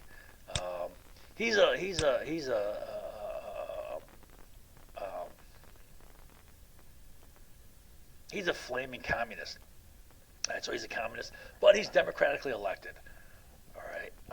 Anyway, so this is what he did. So he significantly further revives OPEC. He goes out and visits every OPEC nation. Right. So he goes and does a worldwide tour. Right. Then he hosts a meeting of OPEC nations in Venezuela. Right. Gets them to agree to production quota discipline. Right. So this was non-existent during the 90s. This was the big problem. Everyone was cheating. If everyone's cheating, then no one's going to agree to it, right? And it gets out of control, right? The key instigating factor was cutting Saudi Arabia and Kuwait out of production discipline, right? All right. So OPEC was out of control. It was flat on its back. Hugo Chavez plays a key role in getting them to agree to production quota discipline. Oil prices jump overnight to about $35 a barrel, right? This jump was fast, and he also did some stuff with land redistribution and tax reform, right? Which pissed off America. So this pissed off America. His tax reform pissed off America. Land reform, land redistribution, which has been something that was classically done. It pissed us off. Right? In 2002, Bush administration supports a coup to overthrow Chavez, who was democratically elected. The next day, however, there's a nationwide uprising, and elements of the military who were loyal to Chavez, the majority, military coup plotters was a smaller group, right? But the majority of military and the whole nation rise up. They're pissed off. They like Chavez. He's popular. He's a populist, right? The next day, the nation uprising, elements of the military loyal to Chavez overturns a coup. Chavez is back in power within a day. Now, U.S. denies any involvement in the coup. Well, of course they will. But there's a wealth of hard evidence that the U.S. supported him. It's part of our historical pattern of overthrowing governments. People don't realize that we've overthrown many, many governments along the way. Okay, it's example of evidence of U.S. Some examples of the evidence of U.S. support. One, there was leaks out of the Pentagon that the U.S. supplied communication support for the coup plotters while actively jamming government communications. So this came out of the Pentagon. Someone didn't want to, reveal who he was. Of course, he'd be prosecuted, thrown in jail. Certainly lose his career, but then thrown in jail. Two, U.S. right-wing neoconservative NGOs, including the National Endowment for Democracy, which in fact is a pseudo-government front organization. Just like, for example, Air America, Civil Air Transport, the Enterprise, right? This is like a pseudo-government front organization. Why do I say that? Because 90% of its funding comes from the U.S. government, right? The rest of it is private donation by rich fat cats, right?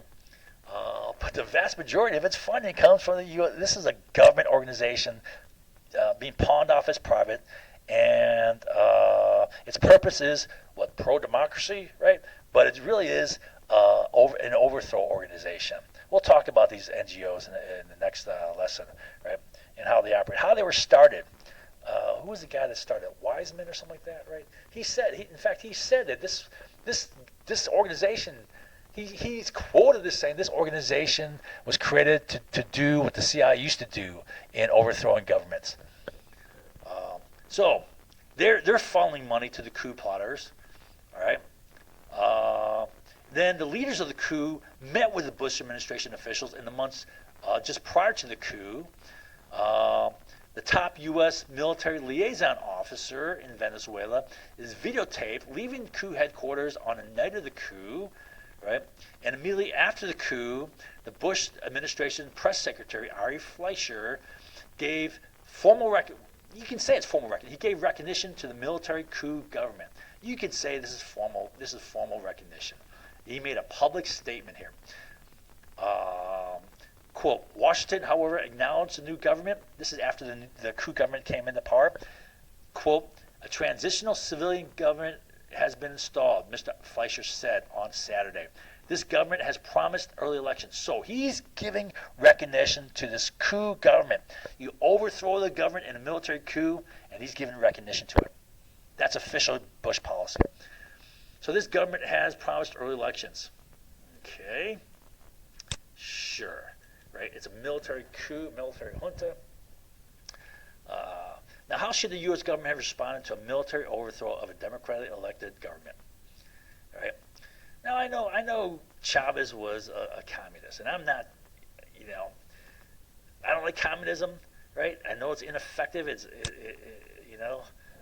but he was democratically elected. Finally, it was a military coup. It's pretty generous calling it a civilian government. Right? All right, anyways, okay, it's a little side thing, right? Now, here, let's go back to this. Now, in October 2000, Saddam Hussein switches off the petrodollar to the euro. Is that a threat? Yeah. So let's see how that's a threat. Let's take a look at the petrodollar here. What do we got here? What am I doing here? What? I can't remember. Okay. What? Oh. Wait a minute. Oh, here's the petrodollar stuff. Oh, okay. So I got to do something else first here. Well, let's see what I'm doing here. Okay. So let's see here. All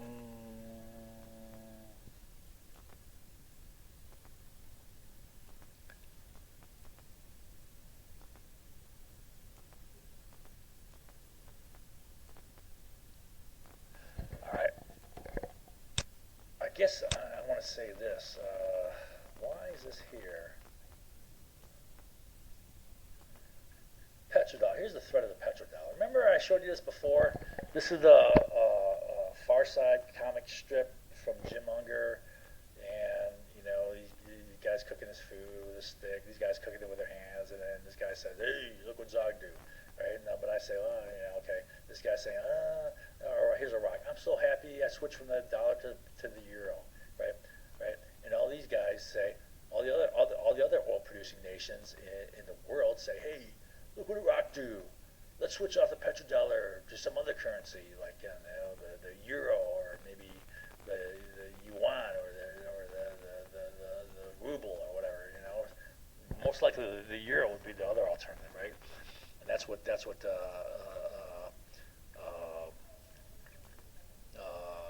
Saddam did.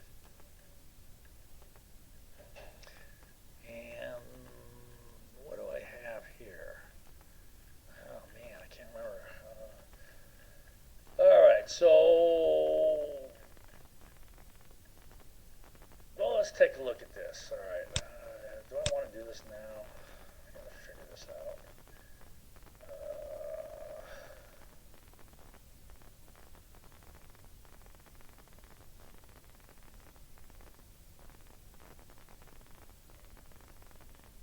Yeah, I guess I want to do this now. Why is this all out of order? I gotta fix this. What the heck?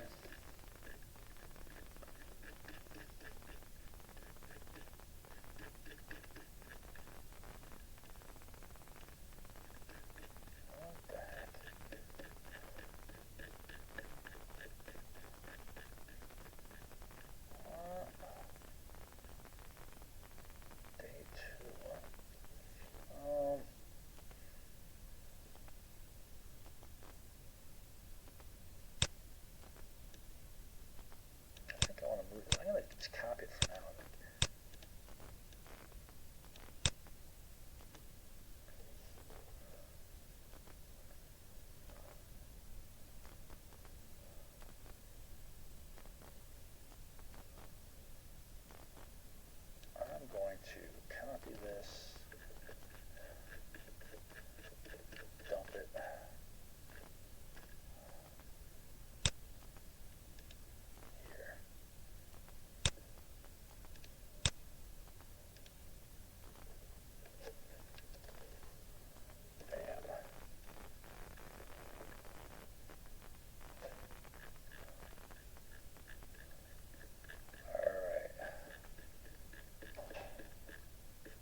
guess I'll start with this. So a little background behind the petrodollar.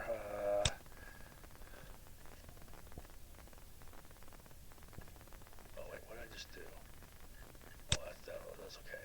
So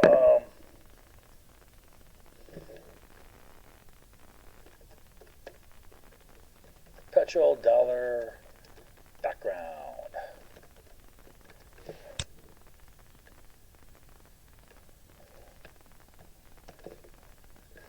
All right.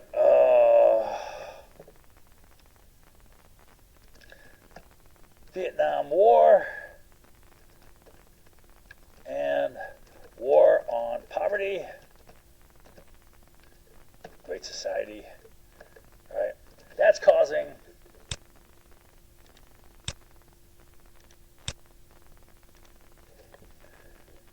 inflation, which is real loss in money supply. Not good for our economy. Okay, and at a time, let's see. So what happened is in let's see, 1970, Nixon institutes. What the hell is this? These are not moving with it. Oh my goodness. Institutes price controls. Yeah, that's a good idea. Take it from the market. Right? Well, that's what he did.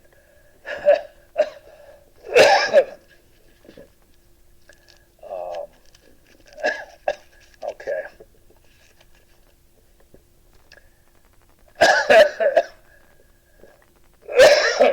Now also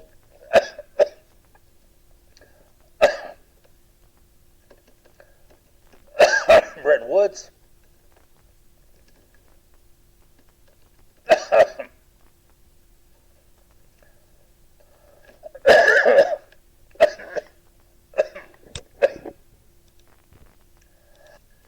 All right, so Bretton Woods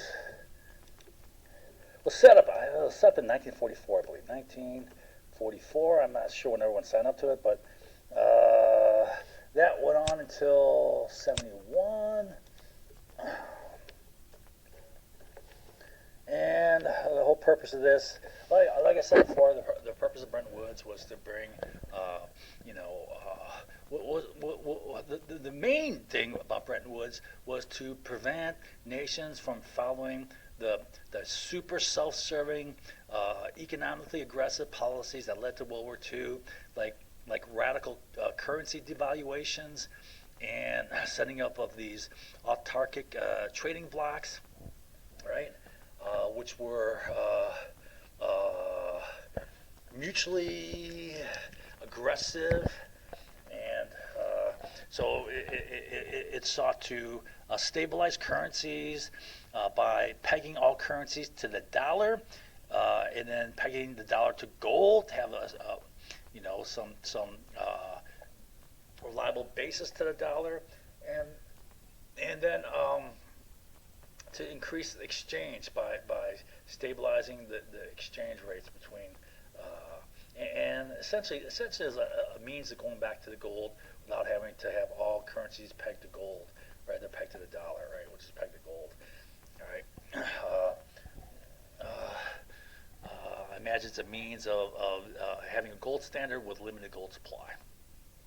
All right. Where are we at here? So what happened was this. So with this inflation, according to the Bretton Woods Agreement, all nations who are signed on have to actively maintain their currencies in part with par value of the dollar, right? So within 3%, I believe it was. Okay, so that means if the dollar is devaluating, well, they're going to have to devaluate their currency. They're going to have to overprint their currency, right? And pump their currency out there by purchasing dollars, right? So they're buying U.S. devaluating dollars, right? So our overspending is causing inflation, right? And that inflation is being supported, the dollar is being sustained by all these other countries, right? So in a sense, what's happening is we're transferring value. We're capturing value from all these other currencies, and it's helping boost, artificially maintain dollar value. At the same time, they're devaluing their dollar, so their currencies, right? So it's a transfer of wealth. And so they didn't like it, so they started cashing in their dollars for gold. And the U.S. gold reserves rapidly depleted. So Nixon in 1971, what it was called the Nixon shock. He jumped off the gold standard. All right, and all right, and then you had the 1973 Arab oil embargo, and that caused inflation. Wait, no, what? Shoot.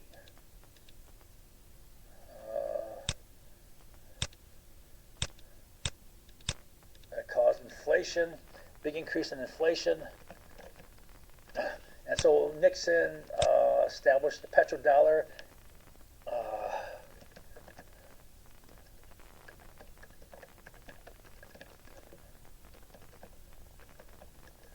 As a means of sustaining dollar demand and thus dollar value, and thus staving off inflation.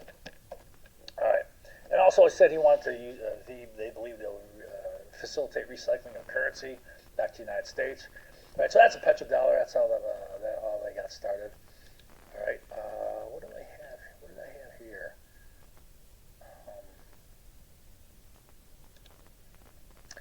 What was here?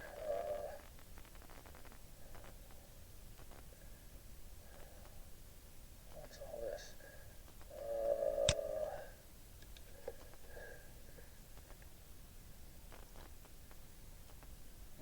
What? Oh, okay, yeah, I know what I did.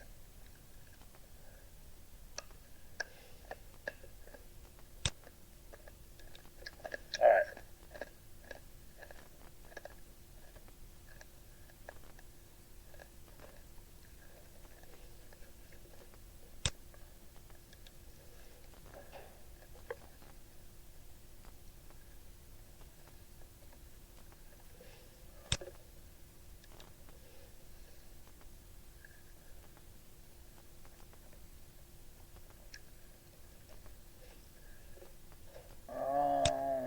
Okay.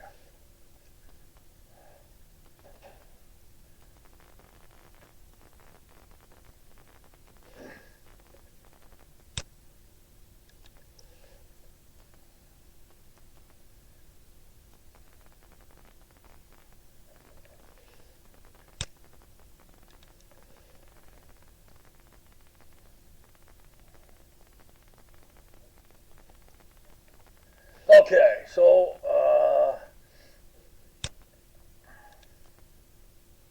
here's some here's some data on export of the petrodollar between these years. This is the Gulf War started. We went in, so there's a big export of petrodollars to the Middle East.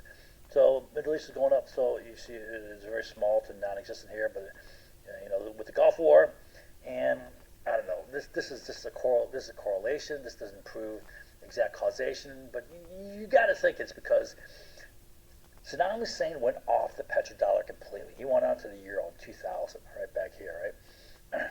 As soon as we go into Iraq, as soon as we invade Iraq, what do? We convert back to the petrodollar, right?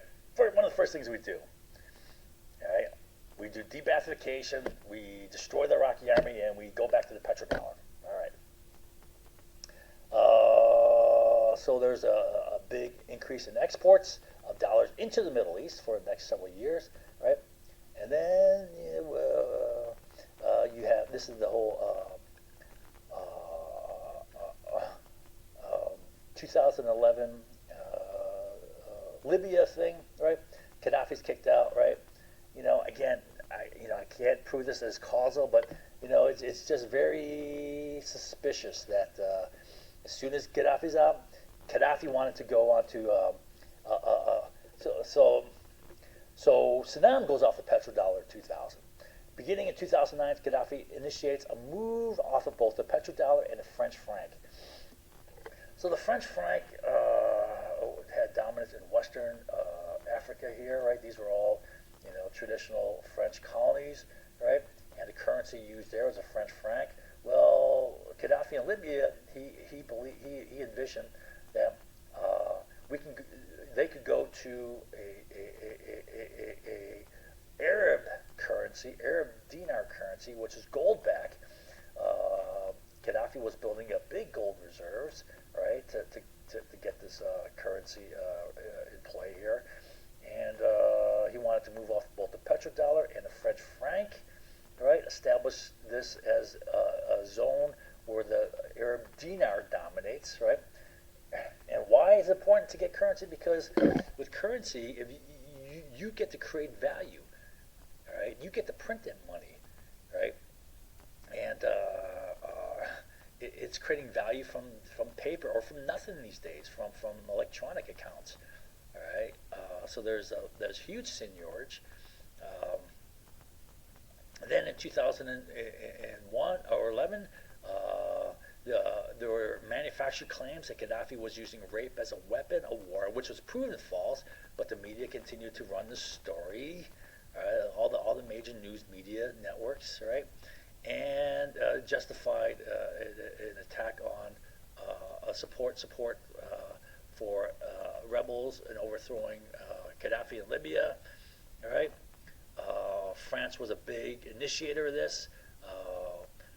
They initiated action against Libya with a French proposed UN Security Council resolution in 1973. Right? Of course, they have a big interest here with what Gaddafi was planning to do in the area of the French franc region over here, French franc zone.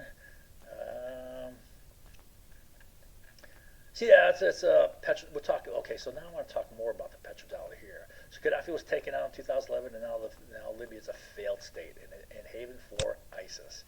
All right, just like Iraq is. After we go in there, Iraq ought to be called a failed state. It's certainly not that stable.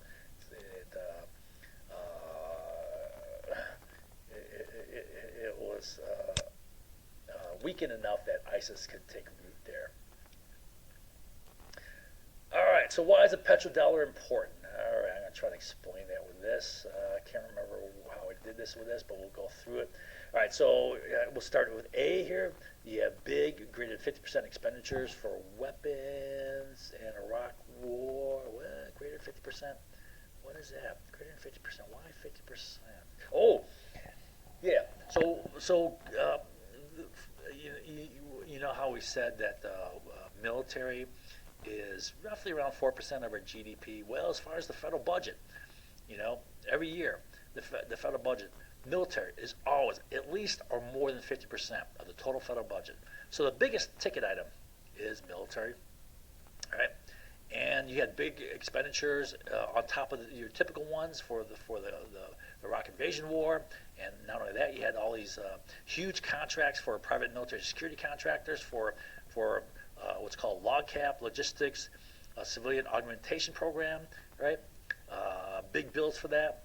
And also the even bigger thing was a 2007 crash, right? And you had to bail out banks, and the Fed buys these mortgage-backed securities. This kills the economy. There's loss of revenue. There's huge bills to pay.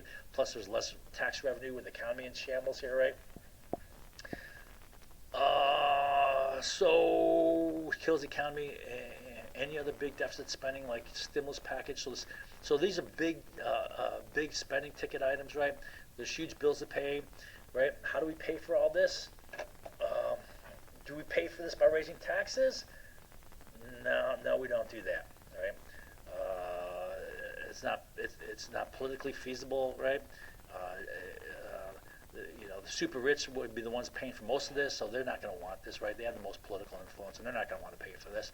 It'll be a drag on the economy, right? It's a political liability. You increase taxes. I don't know. If you increase taxes on corporations, well, that can cut into the competitiveness of our companies, right? You increase taxes on people, well, that can decrease the spending, right? So you don't pay for it by raising taxes, right? You pay for it by running a deficit, right? You pay for it by taking loans, by going into debt, right? And how do we create debt for the government? Well, the Treasury sells bonds, which are IOUs, right? They're promissory notes, right? And now if you sell more bonds, if you go more debt, you have to sell more bonds, then the supply of bonds goes up, and bonds are sold on the market, right? So no matter what the face value is, what do you call it, the coupon value, right? Bond prices, with increased supply, bond prices cause bond values to fall, right? And now the idea is the yield rate is something that's set by the coupon return rate, I guess, right? It's a set amount that you got to pay back, right? Now, if you have falling bond value, the relative return rate goes up, so the yield goes up, right? And that and currency scarcity causes interest rate, so that and increased currency scarcity causes interest rates to climb. So these increasing bond yields pressures up interest rates, right?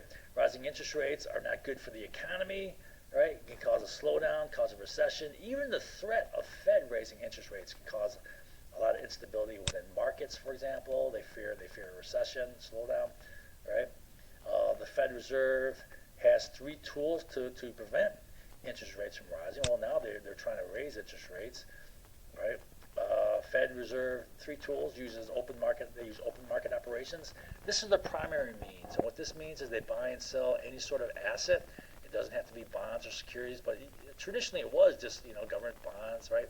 They can buy any sort of security now. They can buy paintings, priceless paintings or whatever. They buy these mortgage-backed securities. Anyways, so when they purchase these things, they dump money. They pay for it by dumping money in the market. Well, how do they get this money? Well, the Federal Reserve is authorized to make money, right? In exchange for deposits in the Federal Reserve Bank. Oh, yeah, okay, so that's what they do, yeah. So what they do is when they buy these things, what they do in exchange to buy it, they just make deposits in the Federal Reserve Bank. So they type into the account electronic number, right? Boom, you got all this money in the Federal Reserve Bank. Now, with these reserves in the Federal Reserve Bank, you can lend on that on a 10-to-1 ratio, right? So it increases the money supply. There's a multiplier effect there. Or the Fed can lower the discount rates, right? Which is the rate at which they lend the member banks, who then lend, other banks at the prime lending rate, right? Who then lend to people and companies at the whatever market loan interest rate. Either way, this is monetizing debt, right? So the idea is they take this debt and they convert it to money, and they convert it to money because they don't want this could pressure up interest rates. To combat that, they may conduct these operations here, open market operations, increase the money supply. So Fed is increasing money supply. Where does the Fed get the money to make these deposits? What did I say? 9 trillion? Can't remember why I said that.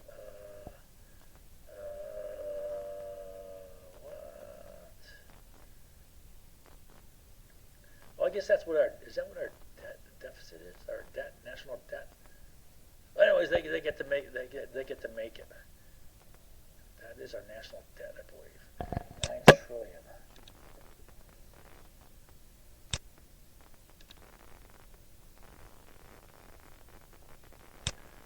God, I can't remember.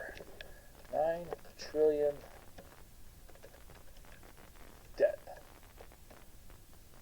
Well, that's corporate debt. What?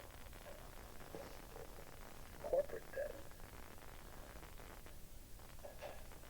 Business debt. Oh.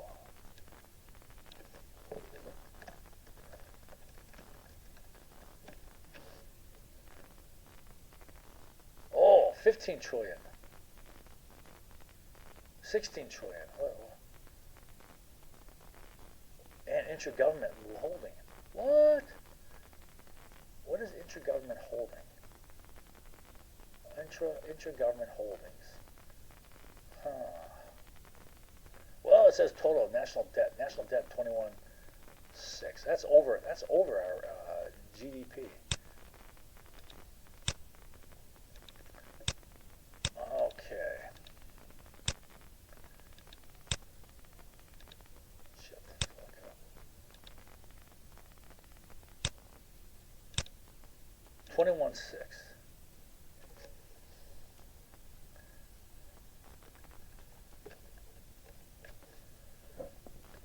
Okay, I think that's what I'm saying. Okay, so they get to make it.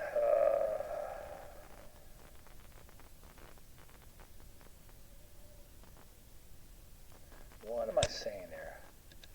I don't even know what I'm saying there.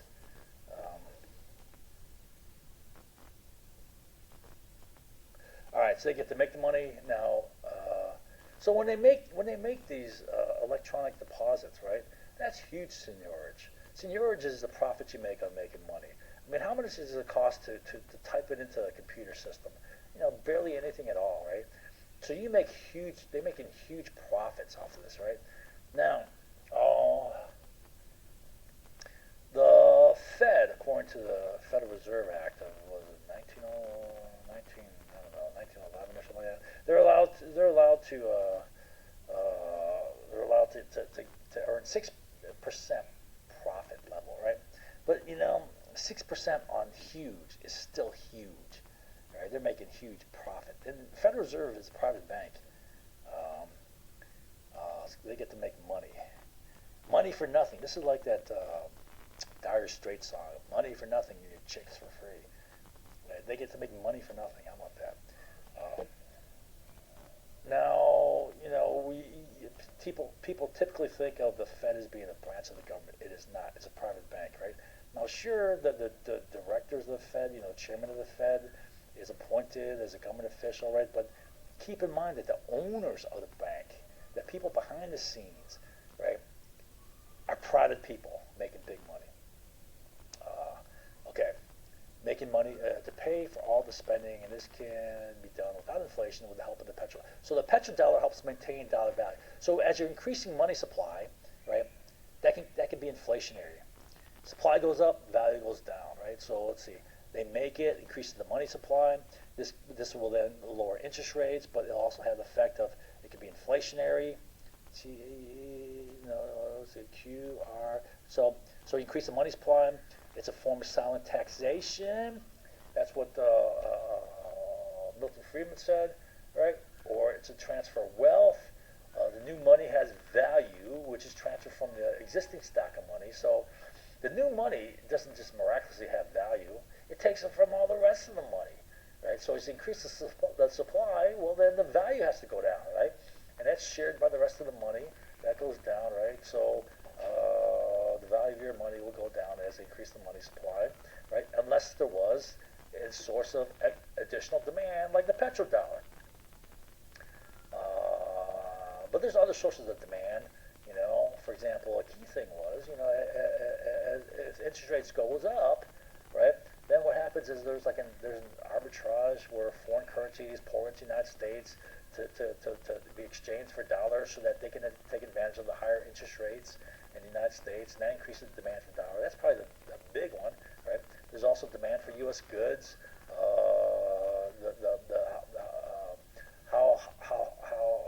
The volume of transactions in our country is a big factor, of course, right?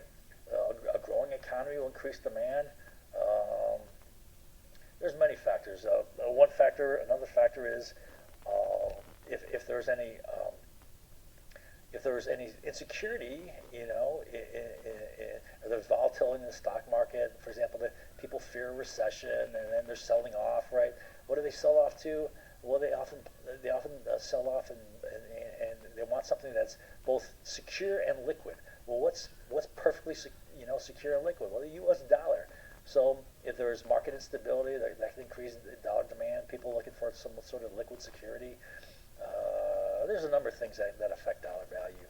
Right?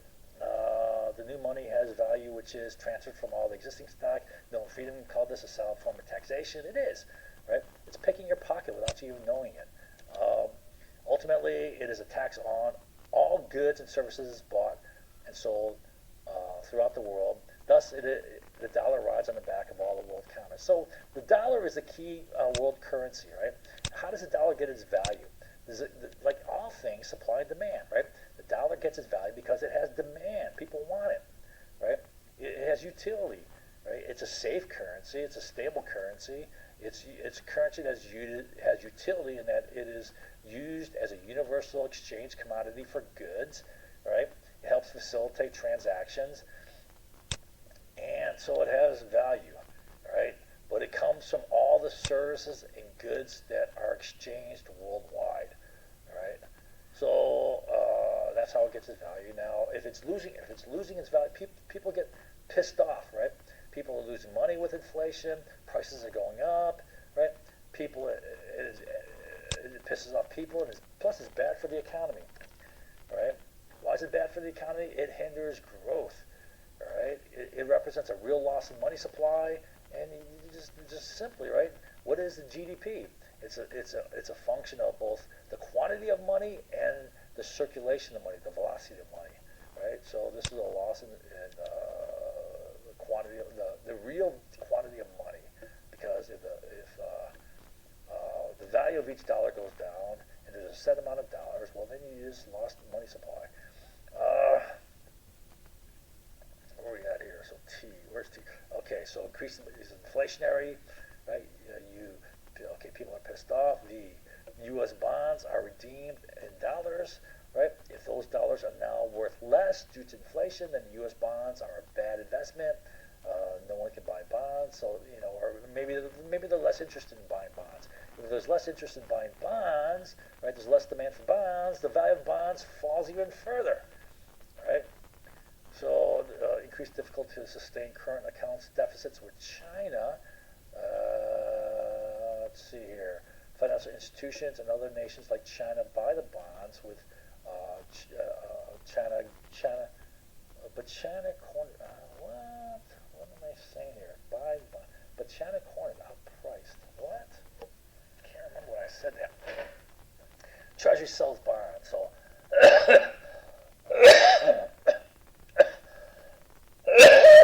Damn it. Yeah. Oh, crap.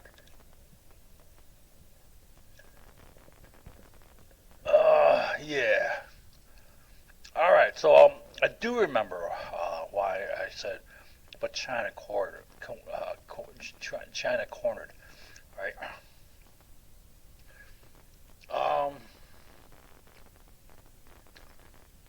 So we run a current accounts deficit with China, right? And well, that means a lot of dollars keep flooding over to China to pay for the other goods that we buy from them, all right? More than they're recycled back to the United States. So what China does is, if they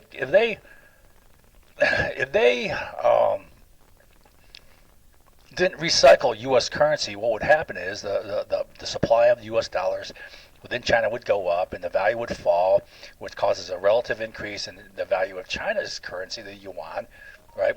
And as the yuan value goes up, that would outprice China's goods, right? So to compensate for that, what they do is, and what people claim that to be currency manipulation, the central bank of China takes yuan and exchanges it with their companies for the dollars. So they buy up the dollars, and then they take the dollars and then they send it back to the U.S. and buy U.S. Securities or whatever investments. But the dollars are recycled to the U.S. Now, that's all well and good for the U.S. I mean, as far as recycling dollars and increasing the money supply, all right, which helps our economy. China's got to do this though. So let's say bonds are redeemed. So as dollar value falls, what happens is the real return rate on those bonds is falling because the dollars that you're getting back are going to be worth less in the future, right?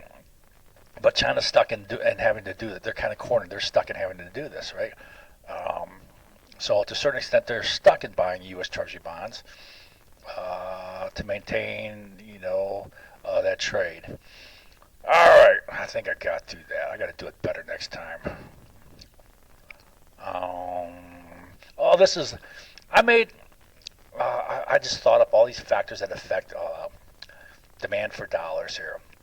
There's far more factors than I spoke of before. Right? You can look at this, all right, yourself.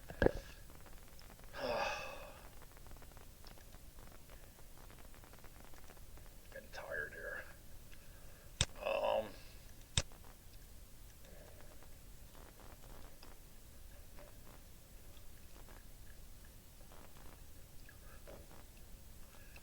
All right, I think I may stop there. I'm tired. Where we at? Yeah, I'm gonna stop there. I'm just tired. I need to get out of this